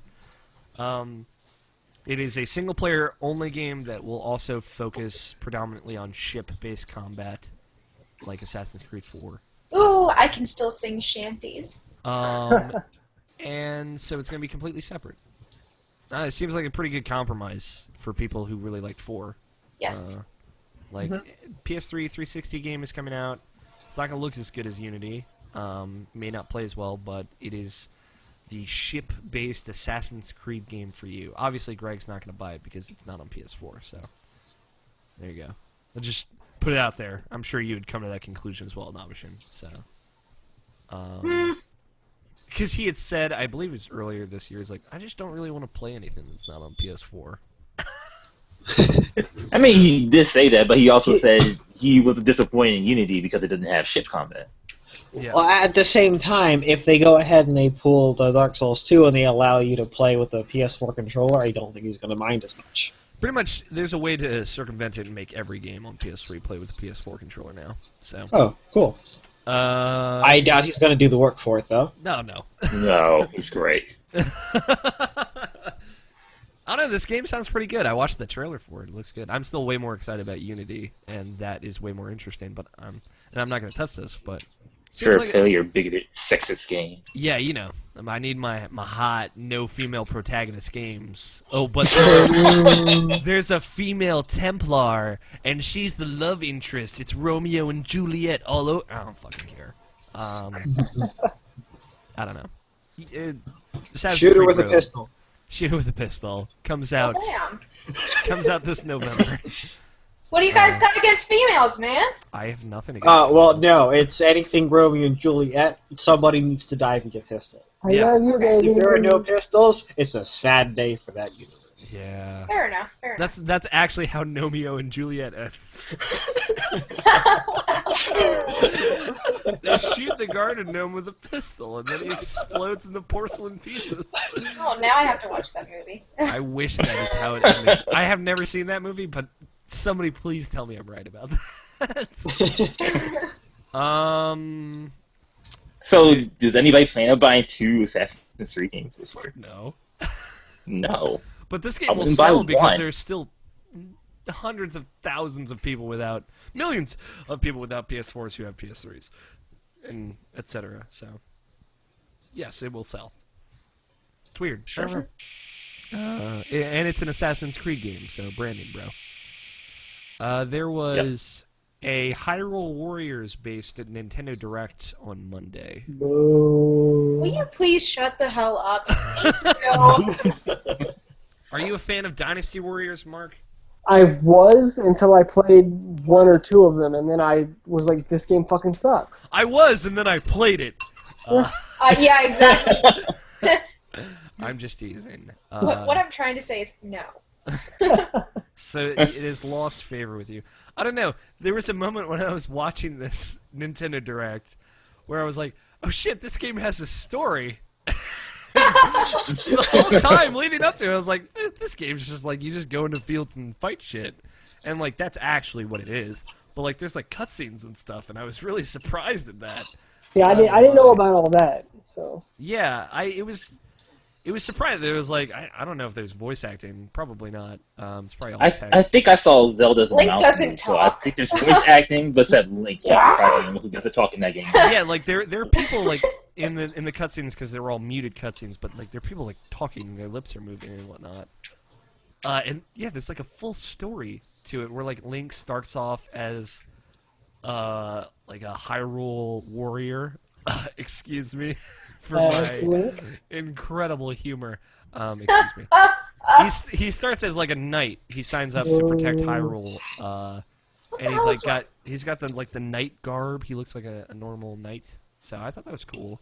And there's like in the direct, there's this one shot of like Link looking up at Hyrule Castle and seeing Zelda, and there's this weird starstruck look in his face. He's like, I'm gonna tap that. He's all about that. He's all about that ass. So I don't know. Like I guess I didn't think that there would be any kind of anything in this game. I thought it would just be like fighting. Just fighting. Dynasty Warriors. And scarves. And they announced a bunch of new playable characters, such as the Dark Lord Ganondorf, Girahim, Zant, etc. Was anybody else creeped out by how extremely and utterly flamboyant Girahim is? Oh yeah, it's super creepy. Who is that? Yeah. He's the he's like the gray guy, the silver-looking guy from Skyward Sword. Yeah, I was The like, main guy. Okay. The main guy from Skyward Sword. every So you don't time know he it. was close to me, I was like, oh god, go away, stop it. I really like the Hyrule Warriors design for Ganondorf because he looks just like Demise, pretty much. Oh, he looks like a Super Saiyan 3. Yeah, which is what Demise looks like. Well, now I have to go look at him. No, you need not to. It's yeah, I don't know. Like I really liked all the ridiculousness that is Hyrule Warriors. All the stupid looking character designs that are just really crazy looking. I don't know. Oh, speaking of stupid-looking character designs, I'm actually doing a Oh, cosplay as Zelda from that. I really like how Zelda looks in Hyrule Warriors. I mean, she looks like a bad bitch. Yeah, she looks like she's gonna fuck some shit up. CatRoseCosplay.com. Woo-hoo! The.com? Oh, I don't know. Thanks.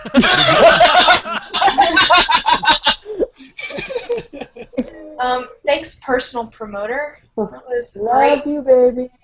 Oh, I just got so many fans. You got 0. All of the 3 followers you'll get from this. I will block them all. Yes. I don't know. Is anyone now more or less excited for Hyrule Warriors? Kind of. I'm a little bit more. I've seen like the gameplay for it, and it's like a dumb thing I could play. So I've been on board since the get-go, pretty much. I feel like it's just a distractor game.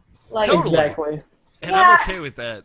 Whatever, man. I can play as Darunia from the Gorons and fuck some shit up. I'm- Whatever. You can do that in Majora's Mask, sort of, not really. yeah, exactly. Really?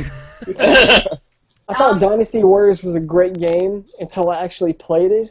You already said And- this. Yeah, well, no, I haven't said it. People said it for me. What? Like I said, we're ruining everything tonight.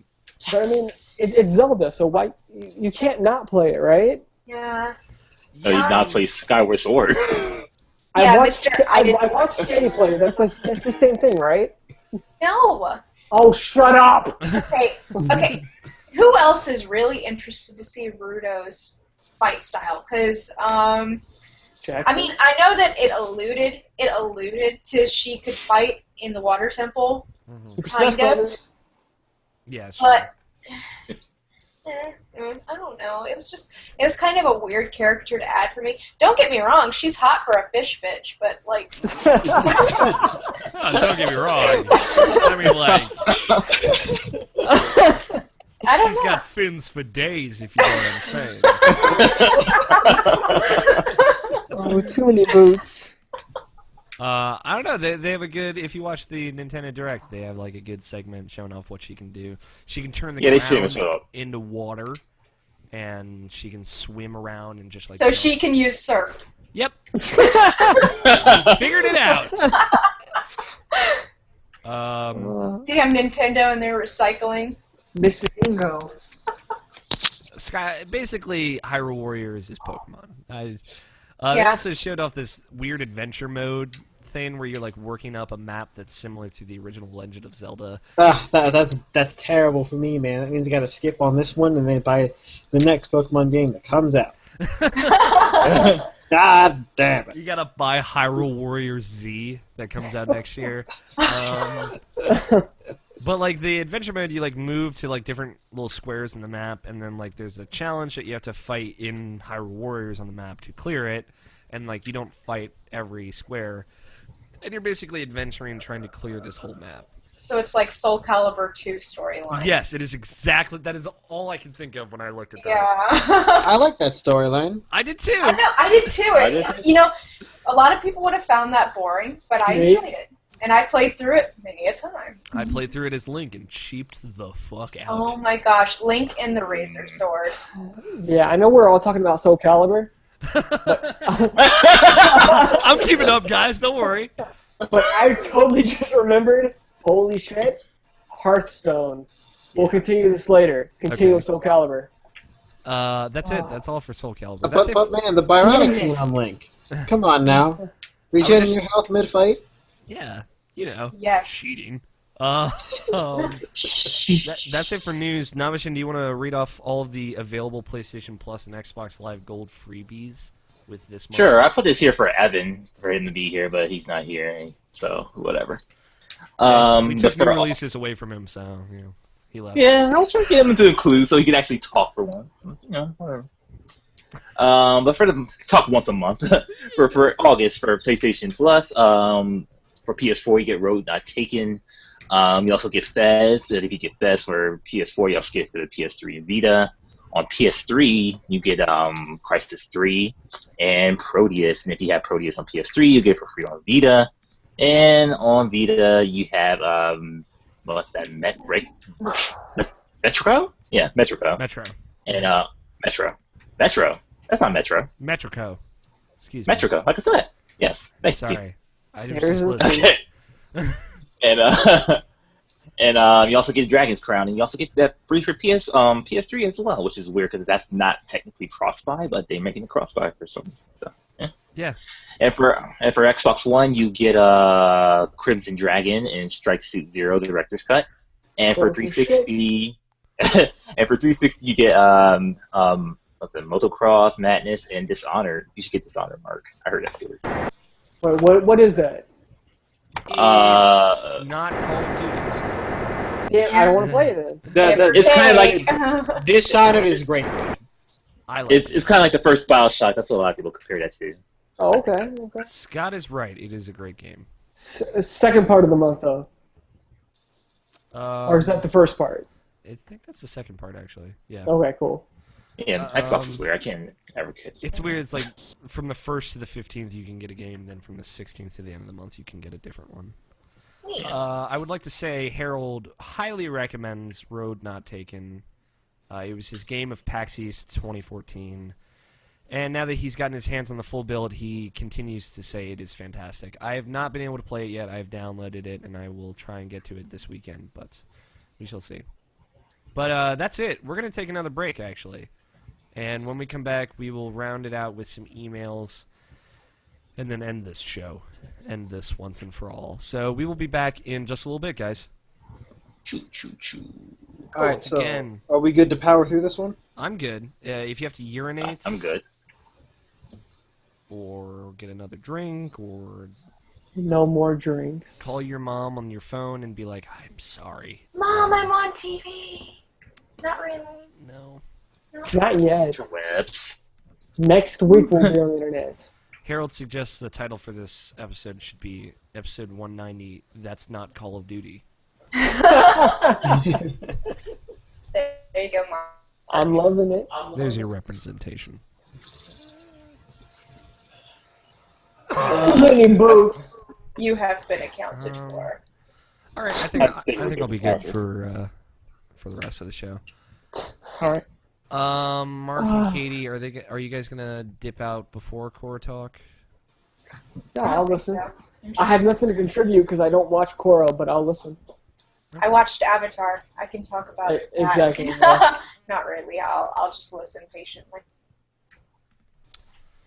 Have you tried watching Korra at all? No, I haven't, No. but I wanted to. We just got wrapped up with our other shows though, like Game of Thrones and Once Upon a Yeah. Time.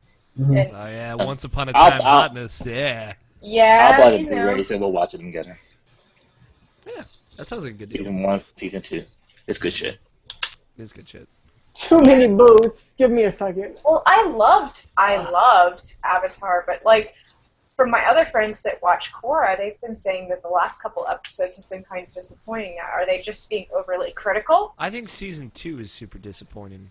Yeah. Yeah. Is that what you guys are on? We're on Season 3. We're up to date. They're showing new episodes right now. Well, Yep. she's talking about this one, so. But I've been super happy with Season 3, actually. Especially tonight's episode. Ooh, shit. oh man, that good? Yeah, it was very good, I thought, but I'll save it. I'm sorry. I thought it Katie. was good too. I keep forgetting to bring up whatever we were going to bring up, but we'll do that when we come back from break, so I'll remember now. I promise. Well, break's over, so let's do it. Yeah, let's do this. Oh, gross. Hey, guys, we're back. Katie, you had something you wanted to tell me. Oh, well, we were on some sort of subject earlier that reminded me of this, and Sure. I believe it was multiplayer and also Banjo-Tooie. Yeah. Do you freaking remember the multiplayer in Banjo-Tooie by any chance? Very vaguely. Oh my gosh. Like, I was going through and playing that with my little brother the other day. That was so legit. Like, you walk around and it's like first-person shooter, Oh, yeah. but with Banjo, and Kazooie, and like I think Mumbo and all the other guys, the whole gang's there, and like you walk around and you're getting all these different types of eggs and like invisibility and all kinds of awesome shit. And like, go ahead. no, I was just thinking. When I was younger, no one understood my love for Banjo-Kazooie and Banjo-Tooie. And Nobody that you knew. Nobody that I knew. I played the shit out of Banjo-Kazooie until I couldn't find it anymore. Yeah. Talk about heartbreak. That happened a lot with some of Disintegrate. my old games. It was like on N64 because like we got our N64 late, so I played it at like past when we got a GameCube, and my brothers just wanted to play the new hotness, and I couldn't get them to play anything with me other than GoldenEye, which is fine. I love playing GoldenEye with them. Yeah, GoldenEye was pretty cool. But like I played a lot of the Donkey Kong 64 multiplayer. Oh yeah. Which is wait, the hold on. dumbest shit That had a ever. multiplayer? Yes. That had a I did not. I don't think I even booted that up. It's like this weird, like you play like Crocs, like the little alligator people, and like you just shoot like cannons at each other pretty much. It's super dumb. Nothing makes sense. And then Is it at least fun? oh, it's tons of fun. Yeah. In the worst way. Like it's not balanced or like, good, but you make your own fun, which is kind of like what I did with the Metroid Prime 2 multiplayer also. It reminds me of that, honestly. And also, I fell in love with Conker's Bad Fur Day and Conker Live and Reloaded multiplayer. My dad wouldn't let me play that when I was younger. Yeah. I did not play it until I was 15. Yeah. So, like, last week, right? But, yeah, no. That I totally forgot about the Banjo-Tooie multiplayer when it was, like, the weird first-person shooter sections of that game. Yes, and you had all these little hidey holes and all kinds of stuff. Yeah. It's so cool. I never got to play that with anybody. Any of my friends, I'd play it by myself and just walk around the maps. Real sad. I'd hook up another controller, and no one would be there, and I'd just be You like, I found you! You joke, but that was my childhood. And people wonder why I'm depressed all the time. Anyway, we have some emails. Well, we have a email and a voicemail. What would you guys like to hear first? Front door. Any email? Shut the front door. That's what I want to hear. Email, voicemail. What? What do we want to hear? Email. Email. Mail time! Here's the mail, it never fails it. Hey, I kind of went with it. No one was singing. Make that shit your own, Mark. I'm sorry. I don't remember it that well, unfortunately. It's like Here's the mail, it never fails. It makes It you want makes to me wag want to my wag my tail. tail if... Every time When something mails. Mail I totally said hail time. thank you for demonstrating my point. I guess I I know don't the fucking- remember it as well as I thought I did. Be quiet. Shut up for a second. All right, Option's got this. Makes me want to I wag my got tail. When it comes, I want to wail. Mail. There, you got it. You have to say it. Beat you to it, fucker. Yeah, fuck you. Mail-related songs, motherfucker. All right. I got the woo-hoo shit in this house, motherfucker. Harold writes us an email. What's up? He Oh, says, Jesus. this week Square Enix released Dragon Quest IV on iOS. Excuse me. He said this week at the beginning and end of the sentence, so I cut it out at the end. So I'm just gonna delete that. I got you, Harold. Lost in the typo confusion was the fact that Squeenix is charging $15 for this game. I also saw that they charged $20 for Dragon Quest VIII. Earlier this summer, 2K released Civilization Revolution 2 for $15 on iOS. Excuse me. Goddamn. And the port of XCOM Enemy Unknown was $20 when it came out. How much is too much for games on mobile platforms? By the way, H-Bomb and Friends will be celebrating its first anniversary, 1 year, this Tuesday at 9 p.m. Eastern, 6 p.m. Pacific. Hope to see you there. I will be there. Greg Blaney will be there as well. So, anyone out there on the internet. So what's too much for mobile? Gosh, definitely Annie? $20. $20 is too much? Yeah, Well, like I don't know. I mean, I get that it's a different platform and that in and of itself requires different things, but to me it's always been content of the game. It dictates what price it should be at. Yeah. And a game not worth buying is a game not worth buying anyway. Yeah. I agree. So, like, the XCOM here, I am surprised it was 20. I'm pretty sure it should have been up 30, 35. XCOM is worth that much. Especially when you can walk around and do it at the same time. Like, XCOM is a video game, so if they want to charge $20 for it, I paid $60 for that game, so... That might be the one game that I'll double dip on. Yeah. It's really good. Yeah. And, like, that seems like a reasonable price to play a full feature version of that video game. Yeah, at that price, it's a bargain. Yeah. I think it more matters of like what kind of game it is and like how it's implemented to a game that doesn't have like actual controller support type of thing. Yeah. Like when they ported The World Ends With You on iPhone, like that's a $20 game that's worth it because like they actually redid the whole game just so it can implement it for just having no controls and whatnot. Right. I still prefer the DS version better. But like the iOS version, they put effort into it to make it that much, and yeah, that's totally worth $20 for what it is. Yeah, I mean, I wouldn't argue more money for the World Ends With You because DS version did something special, and even though it kind of went out of print and all that kind of other stuff, it was a better game. So it's like, yeah. Like well, actually. Mark and Katie, what do you guys think? What's too much for iOS and mobile? I'm not really a good judge of opinion on this because I really don't play phone games. So maybe Mark, take it over to you, tapped out guy.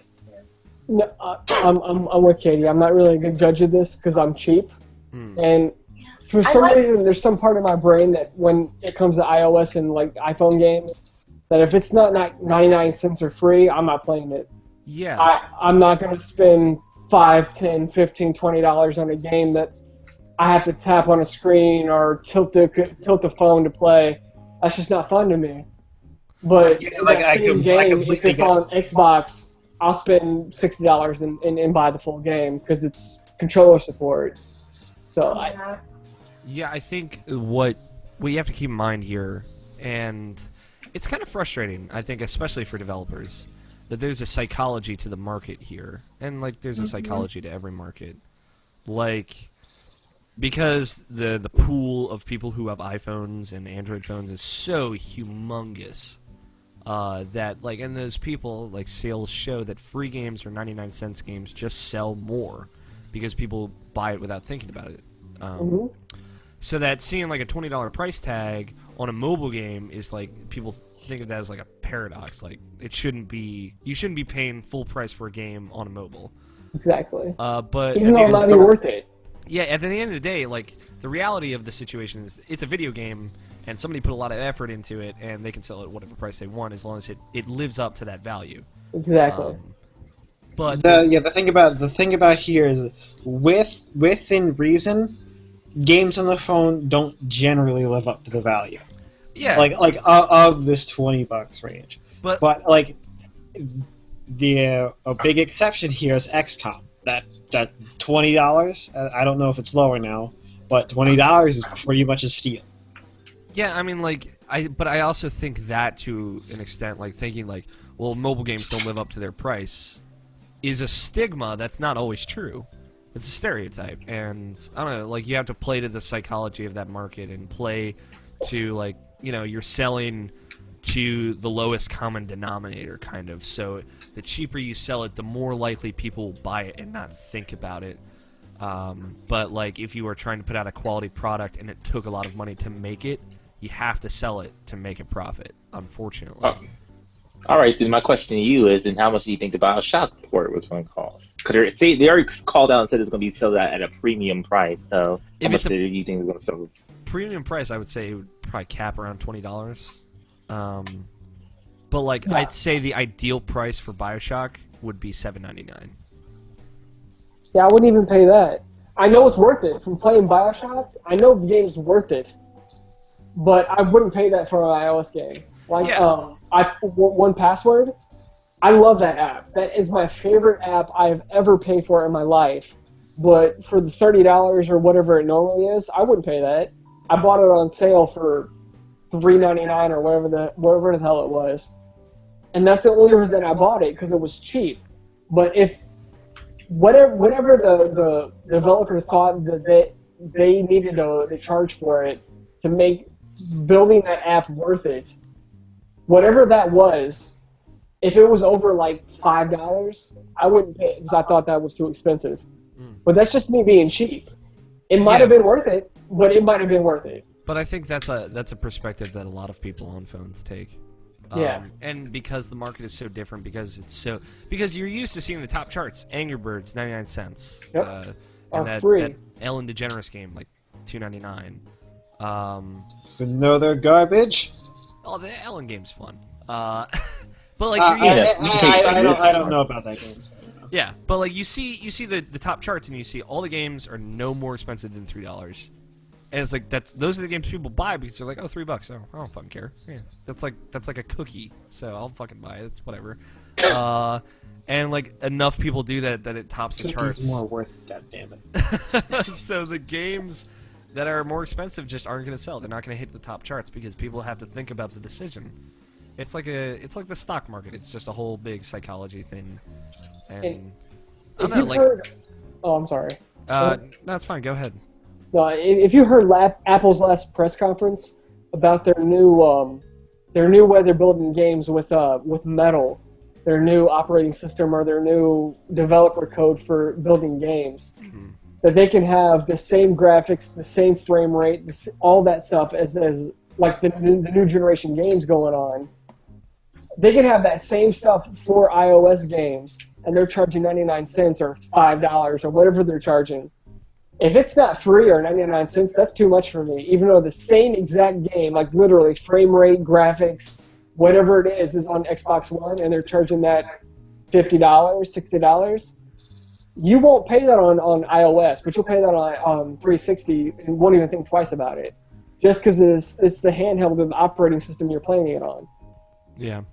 It's just, Indeed. It's an interesting loop, and I think it's one that developers pretty much hate.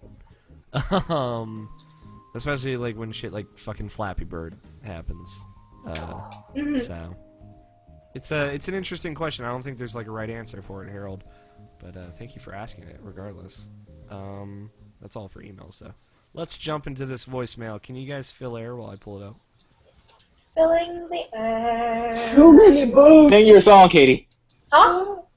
Sing your song. What song? Oh, The my art song. Oh God, you don't want me to sing that on air, do you? You can do that. I believe we do. Who gives a shit? It's inappropriate. Gosh. I totally fucked up that accent. You have to start it off. Oh my gosh. This is called the Rape Song, and it just came up one day when we were in the car. I can't sing it! And we're such awful people. Rape is not a laughing matter. But anyways, Uh-oh. rape, rape, rape, rape, rape, rape, rape, rape, rape, rape, Rape, rape, rape, rape, rape, rape, rape, rape, rape, rape, rape. rape, rape, rape, rape, rape, rape, rape, rape, rape, rape.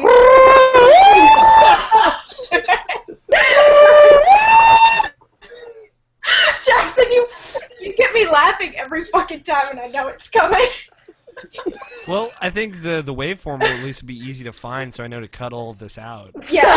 Yep, no problem. Oh shit, son. I told you not to make me do that. Anyway.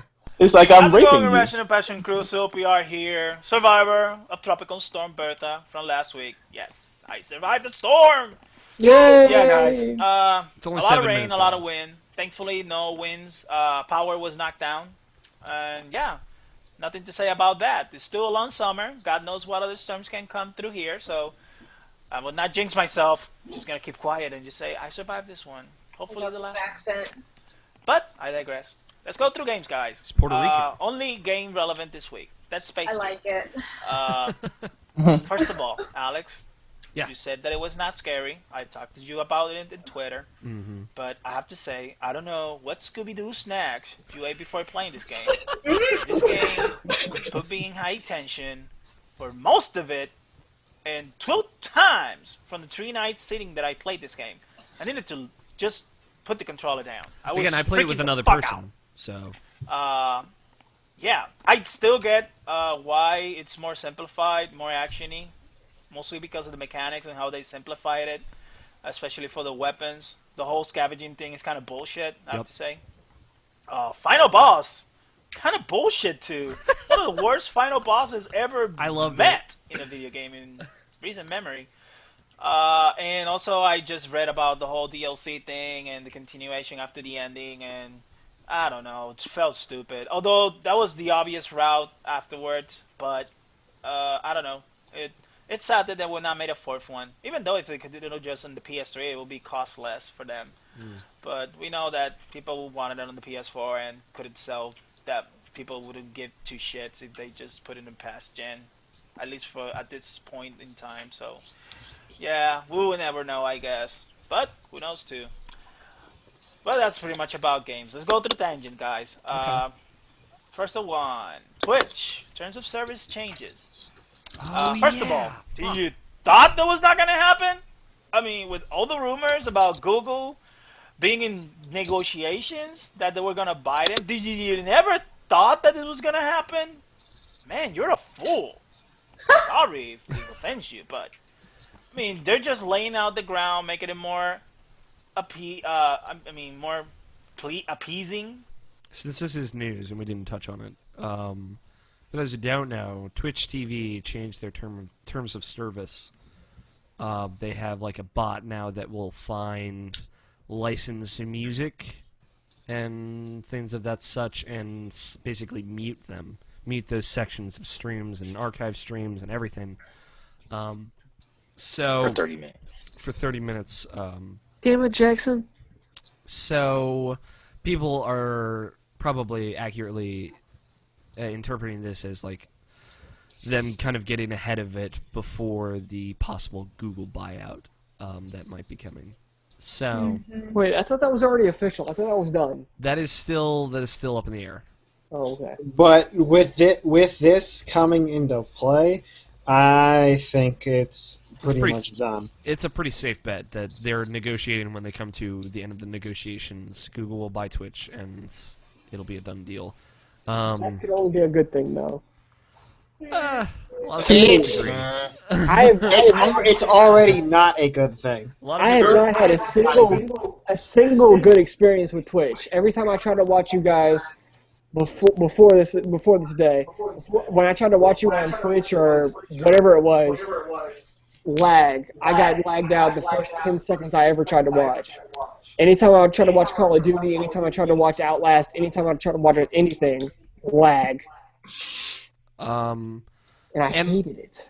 It's like there are problems like that, and like I don't know, like maybe like having YouTube behind it could fix problems like that. But like again, a lot of people have already voiced complaints that because a lot of streamers out there like what's the word, like without like ill intent play licensed music over their streams. Just, because they like to listen to that music. And now, some games just have licensed music. Yeah, and now, like, Twitch bots are going in, finding that, and muting it, which is kind of a bummer. Again, this will develop as time goes on, but it's worth noting that as we go back into the voicemail.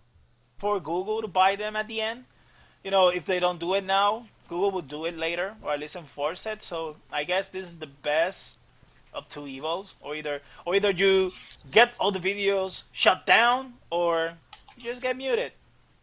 Pick your poison, I guess.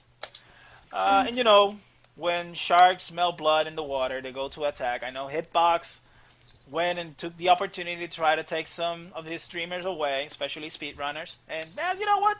I don't care about streaming myself. I do enjoy people stream, like you guys when you stream your show live on Fridays, mostly. But I never get considered. I said it I said it weeks or months ago. I mean, I have the capabilities on my PS4, but I don't use them mostly because I have a shitty upload connection. And that's not gonna change in God knows how many years. At least that's the only downfall from down here living in this country. So, I don't give two shits. So, yeah, that's pretty much about that. Next one, Sony lawsuit over peas on Killzone.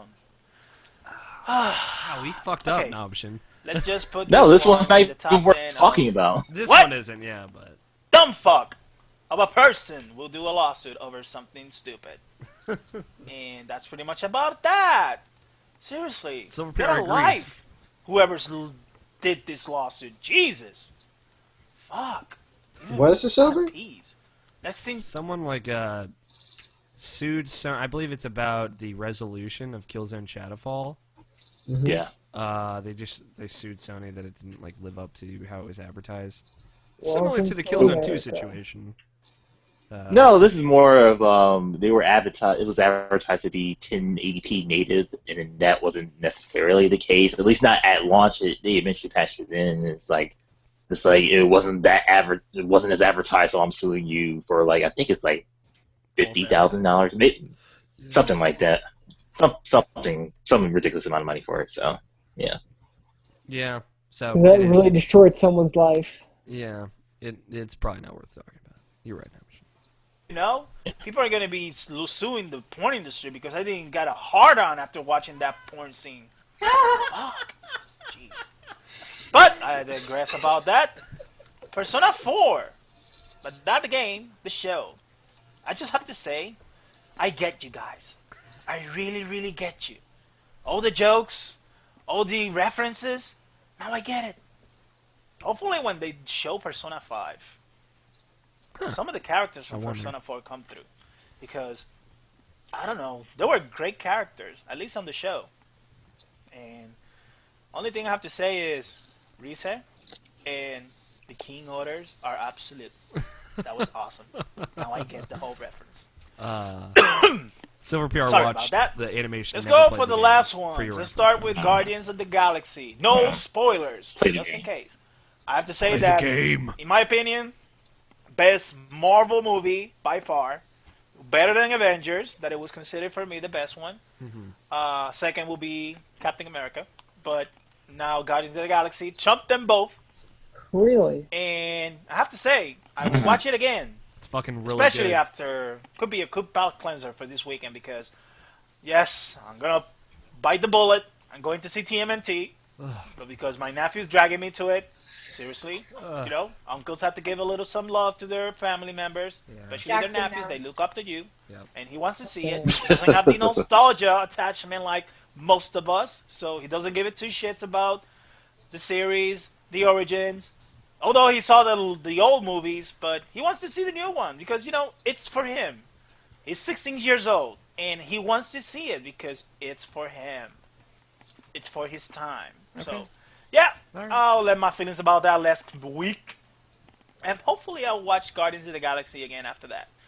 And Palate no cleanser. question this week, but I want to let out a shout out to Danny Wiesner because around this week, 3 years ago, he made us to believe that the world is safe. That song, it's so great. I still go ahead sometimes and go to the web browser and just play it on it. Although I have it on my iPod, I bought it long time ago. And I have to say, congrats to Danny Wiesner, 3rd anniversary for The World is Safe.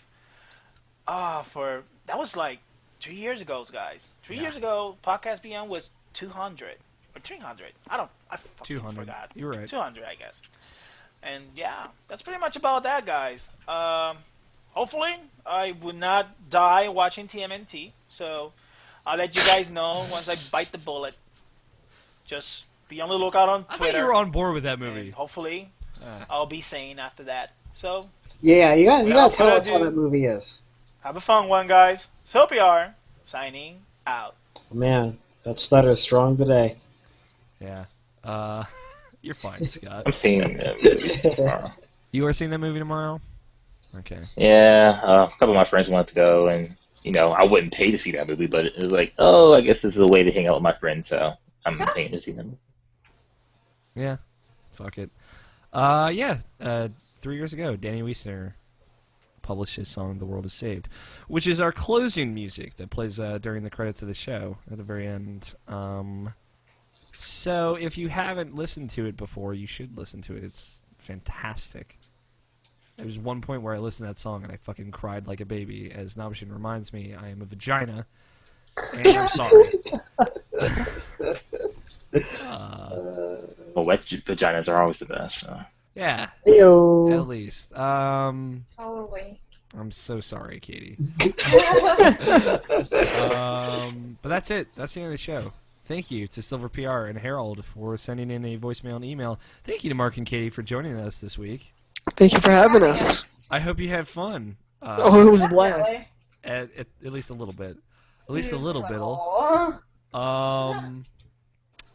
Well, I guess I'll wrap this up. You can contact us in a variety of ways. Much like Silver PR and Harold did, you can send us a voicemail and or email. The email address is mailsack@irrationalpassions.com. That's MAIL sack at irrationalpassions.com.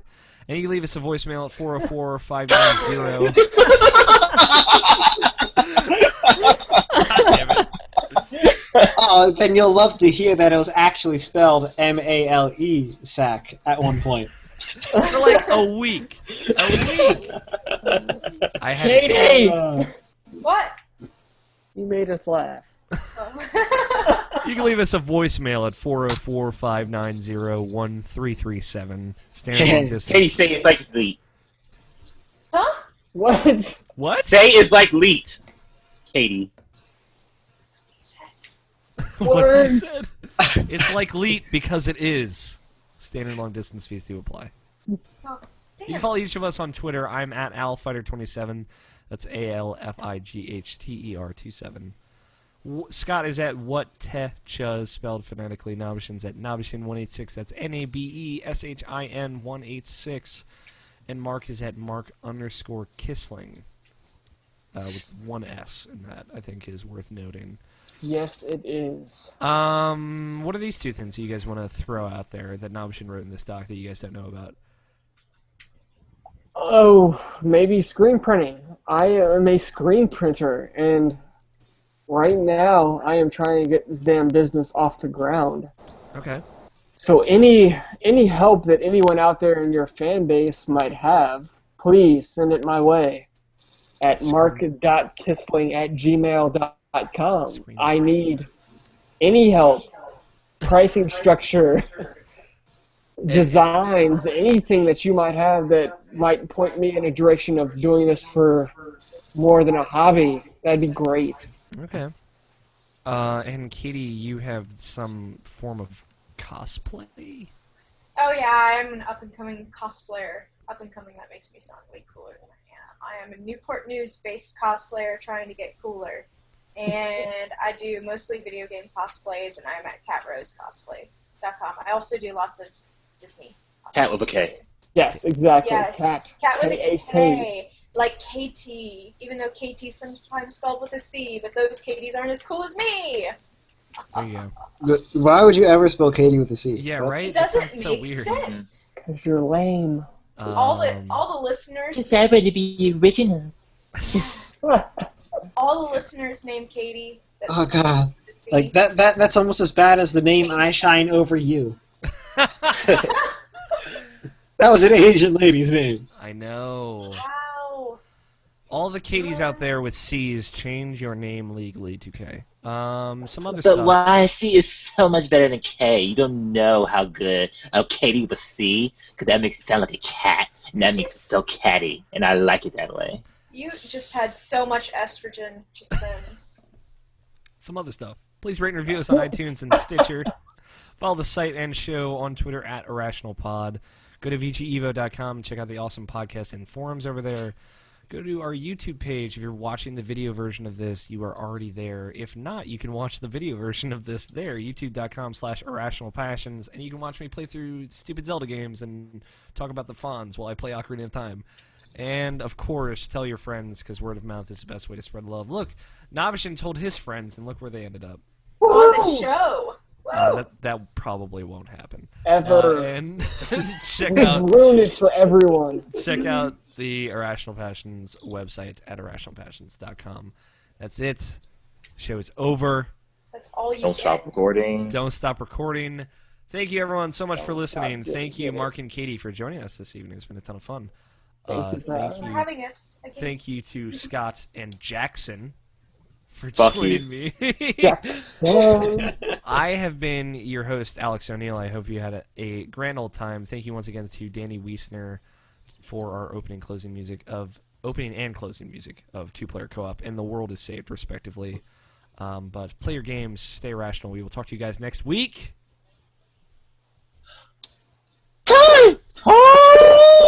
This is Have the a part great of the show night. where we keep recording, but then we read off all of these dumb titles, and then we pick one. Oh. Sound Yes. good? All right, Hell yeah. take it away now. It's at the bottom of the Google Doc, so if you want to check out which one's your favorite, pick up which one you like. I cry when she swears. I can computer. The gang's all here with Master Brian Jackson. A pony named Butt Stallion. What? I What? remember the Quizmaster one. I do. Is it because he cheats at fucking Buzz Quiz World? No, it's No. because it's if you don't play a game that he's given you, he will ask you questions about it. Yes. Instead of like asking you if you played it, stuff like that. Which I don't realize I do, but apparently I do. Okay. Everybody You says do. they do. Yeah, pretty good. I don't realize I do it. I like A pony named Butt Stallion. Training wheels, ladies.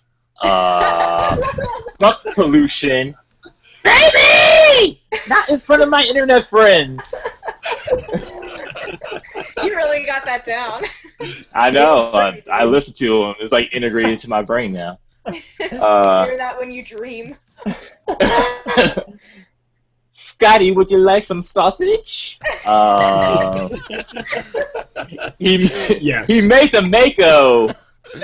R.E. Make. Hot for a Fish Bitch. Bayonetta 2, Persona 5, and Donkey Kong 64. Nice. Oh, there was also that Harold suggested one. It's not Call of Duty. Uh, Yeah, you got it, Navashin. I'll do it. You do it. Pick one. do you like? I really like the gangs all here. It's too good. I'm down with it, sure. What do you guys like? Mark, Katie, Scotty. Oh man. I'm having a hard time picking. I know, me too. I like training wheels, ladies. I like that one as well. That's my second one. Mark. I just like baby. Yeah, 'cause that's you. You self-promoter, shameful. Damn straight I am. It's alright. Greg always picks his title, so. I mean, you When- have to when pick he's me. What about Greg? Says a lot about Greg. You're just like Greg, Mark. I think I like Greg a lot. I. There's no right answer to this, Scott. Harold said something about that's the sound of Mozart rolling in his grave. Oh, the rape song. Got it. Sorry. Wait, I does didn't he want to let do people- it. I didn't want to have to do this. Harold also said Mark and Katie are cool. Thank you, Nabishin, for sharing your friends with us. Aw, thank you, I Harold. like Harold. Harold's very nice. Thank you, Harold. He's one of my favorite internet people. Yes. We have a fan base. Oh, yeah, it's called... Pick one, Scott. It's going to my head. Okay. I'm going to end it so there's no tie kind of anything with the gangs all here. Yeah! Yeah. Nabishin, you have to say the title. Do what? Because I made the joke about you. Fine. Mark or Katie. I don't mind either or. Katie. Okay. She seems to be more coherent at the time. Yes, I'm a little, yeah. Always. Too many boots. What the fuck? I need to get a boot glass. You need to get a boot. It's fantastic. You will be. I have a boot glass. She's so drunk all the time. Like. Oh my god. Not all the time, just sometimes. Katie, I wrote a sentence at the bottom of the Google Doc. Okay. That's all I need you to say, and then Nabishin will take care of the rest. Don't fuck it up. Jackson, help me. It's at the bottom. It's at the bottom. All the way down. I I can't find the highlighted it. document. It says you are listening to the Irrational Passions podcast, episode 190. You're listening to Irrational Passions podcast, episode 190. Bitches. The gang's all here.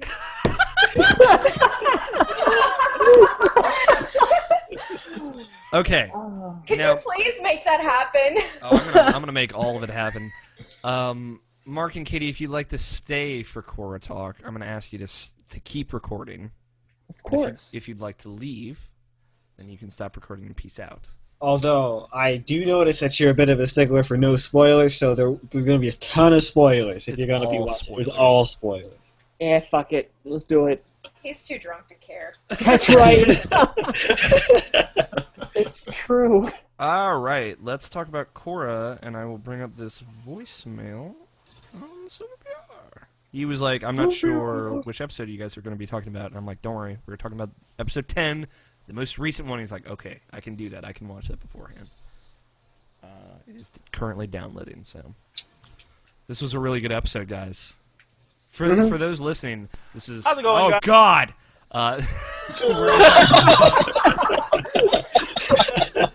We're going to talk about The Legend of Korra, Season 3, Episode 10, in a spoilerific conversation, so if you do not want to be spoiled, Spoilers! please stop listening. It's the end of the show anyway. Why the fuck are you still here? Let's do this. Guys, so we are here with some Korra talk regarding episode 10, Long Live the Queen. I have to be honest, although the title of the episode was obvious that something bad was going to happen, Yup. I did not see Zahir killing the queen. I was expecting that he Straight dethrones her murder! and create the same chaos that he's building on Ba Sing Se, but killing her and the way he did it, that was so fucking dark. It was and so in the good. same time, really fucking enjoyable because fuck that bitch of a queen. But also, the Red Lotus kicking the shit out of the Daily because Oh, yeah, that was fuck great! the Daily. And my opinions Fuck about the the whole Daily. episode has to be that for me, the strongest character was Asami. I mean, pretty much Yes. if you Yes. count that she helped her getting out of captivity, restoring the blimp, then doing a sand sail because they needed to have these jaws in the sand moment and then get out of harm's way. And pretty much Asami building the ideas for the whole process. I have to say that Asami was the cooler character. And Korra the weakest one because, I mean, she OP herself with weak characters and in the process bringing a fucking blimp down, but I guess plot mechanisms. And also bowling moments that were fucking enjoyable. Yup. Like, having his banter with two of the members trying to get their past lives. Yep. That was silly. That was And so also great. trying to metal bend because, really, it's not going to metal bend yet. They're pretty much leaving that for a desperate, heroic moment for perhaps the last two episodes or the last episode. So, yeah, that's pretty much about that. And, yeah. You could also Good- just good make him a episode sand overall. vendor I instead. did enjoy it. I mean, let's see what happens. No Toph yet, but I saw Zuko, and that put a smile on my face. So, Aw, just Zuko. saying. But, enough of me. I hope you guys got a good discussion out of this latest episode. For you all, so PR, signing out. Thank you, Silver BR, as always, for sending in voicemails. You were the best. Harold just tweeted, with all of these Alex Scott Nobishin episodes of Irrational Pod, I think I need to do an H-Bomb and Friends with Evan, Tony, and Greg. And all I have to say to that is good luck, sir. Good luck. Good luck. They can't even show up for this shit. I don't even remember what Tony looks like. Anyway, this episode was great. Oh. As I was telling Nabishin earlier before we started recording, since the Earth Queen died off screen, it is possible that she's still alive. And I want to broach that so we don't get super disappointed later. Because that is very dark for Avatar, for Zahir to just fucking straight murder. And... Yeah, at first I thought it was just going to be a very, very, very violent threat. Yeah. But no. Because, like, last episode we heard, he's like, I'm full anarchist, alright? Fuck leaders. Men are in control of their lives. People should rule everything. And there should be no order, just chaos. And I'm like, alright, let's see where this goes. And it went right where I wanted it to. It was awesome. Oh, God, that was such a great moment. And him, but at least in Ba Sing Se, it kind of needed to happen. Yeah, I mean, like... you saw the lower ranks. Yeah, the Earth government was fucked. Like, they needed to do something about that. That's kind of always been a thing there, too. Yeah. But, like, this probably not the best solution. Nope. Like, a full-on revolution. Oh, God, that was such a great moment. Like, him quoting, like... When you take the air from your lungs, all there is darkness. I'm like, holy shit. Damn.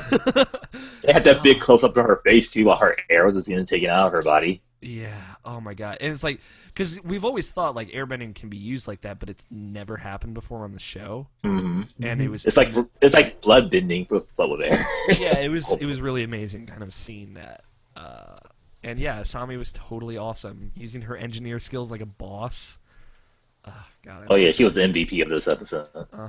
And I will say, like, I really liked the In the Desert arc because it felt so much like OG Avatar to me. It's like how Aang would just show up and he would be with like a bunch of characters that only existed for that episode, and they had like a weird bonding moment, and then they worked together. That's a very Avatar: The Last Airbender thing, and I really like that. And the other thing is, I'm glad that they didn't just cut to them having the Avatar delivered to the Earth Queen. Yeah. Because they didn't exactly cut to it with Mako and Bolin ending up there. Yeah. But, like, in a lot of cases, it cuts. It just cuts and goes straight to they're captured, that's what happened. Mm-hmm. And yeah, like they use that kind of interim time really well in this episode, like Bolin and Mako in the car, just Bolin just typing out bullshit. Oh God, that was so good. There was just so many really great moments, and I am up in the air. I have no idea what's going to happen next, and I'm so excited about it. If you had told me what was going to happen this episode, I probably would have said you're lying. Because it was so out of left field in the best way. Now, what do you think, Nabashin? Yeah, like I said, the episode was solid. Like the way this thing is going to turn out, though, like if I were to predict the future for something maybe sort of cliche, but something that might happen anyway, but it seems like since Ba Sing Se is in complete like anarchy right now, like probably like Mako and Bolin's grandmother's gonna die or some some shit like that, just so Mako can have his douchey scarf back. I don't know, he looks naked without it now. He does look so naked. It's kind of like when he takes off his collar, he just looks naked for some reason. It's like, oh, it's just like one little piece of clothing, but now you're like, man, cover yourself. Jesus Christ, man. But yeah, like I said, the episode's solid. Like I just every week is just something. It's like this in Adventure Time. It's like this, every week I just have to watch these shits. They're just all my attention right now. Yeah, it's awesome, and it's like I don't know when they release. Do you know like what time of the day they do? I've been watching them around 6 o'clock. That is right. I have to get around to watching this week's episode of Adventure Time. And Scott, anything specific that we didn't touch on that you want to say? Let's see here. We saw Zuko. We saw a gathering of some of the people who originally took down the Red Lotus. Yeah. Yes, and what's surprising to me is that I believe Zuko is now a part of the White Lotus. Is that he doesn't know about the Red Lotus? Yeah, no one did. I'm a little surprised about that. Yeah, me because too. remember, the start of the Red Lotus came from the White Lotus. Yeah. I thought that they'd be hidden from the general public, but at least like the White Lotus would know. Yeah. Yeah, Cora's father straight up said who when he Yeah. mentioned the Red Notice. So. Yeah, and it was pretty obvious that the three of them are kind of like the remnants of leadership in the Red Lotus. Or White Lotus, excuse me. Well, I would say mostly just Zuko. Yeah, because Iroh was such a big player in that. I don't know, and it's like the White Lotus specifically was protecting and guarding all of these people. So, I don't know. It's weird. Again, still plenty of questions that have gone unanswered. So I'm super excited to see what happens next. Unpredictable, as we found out today. I'm hoping this season ends on a cliffhanger, honestly. Because I don't want this arc to just end. I don't think it can end at this point. I don't think it can end well. Yeah. With with what they still have to go with. Yeah, and with how much isn't done. They have a whole season left, so they could do that. So I'm excited to see what happens. Yeah, right about now I'm missing the 25 episode season format. Yeah, me too. Me too. I kind of liked Avatar filler. It was really fun. Well, that and the story arcs for Avatars wasn't like it was 12 episodes of full story. There was a few filler episodes every single time in, but at least it was mostly story and even when it wasn't mostly story, it still tied in. Yeah, and they could space the story out between bits of the filler as well. But yeah, well, that is the age we live in. But I think that wraps it up. Unless anyone has anything else to say. Nope. All right. Thank you for listening, guys. You can go home now. We're done. So bye. You guys stop can recording. You can stop recording. I assume Nabashin, you're gonna take care of them as far as getting the audio done and up. Yeah. I'll have them send it to me and then I'll send it to you. Sounds good. Are you gonna clean it up, or do you want me to? I'll see what I can do with them as far as like I'll probably just do the voice removal. You can just send it to me and I can do it. Okay. That way I can scrub through and make sure I get a good noise removal. If I have to do anything extra, I can. All right. Thank you again, Mark and Katie, for coming on. I had a ton of fun. Me too.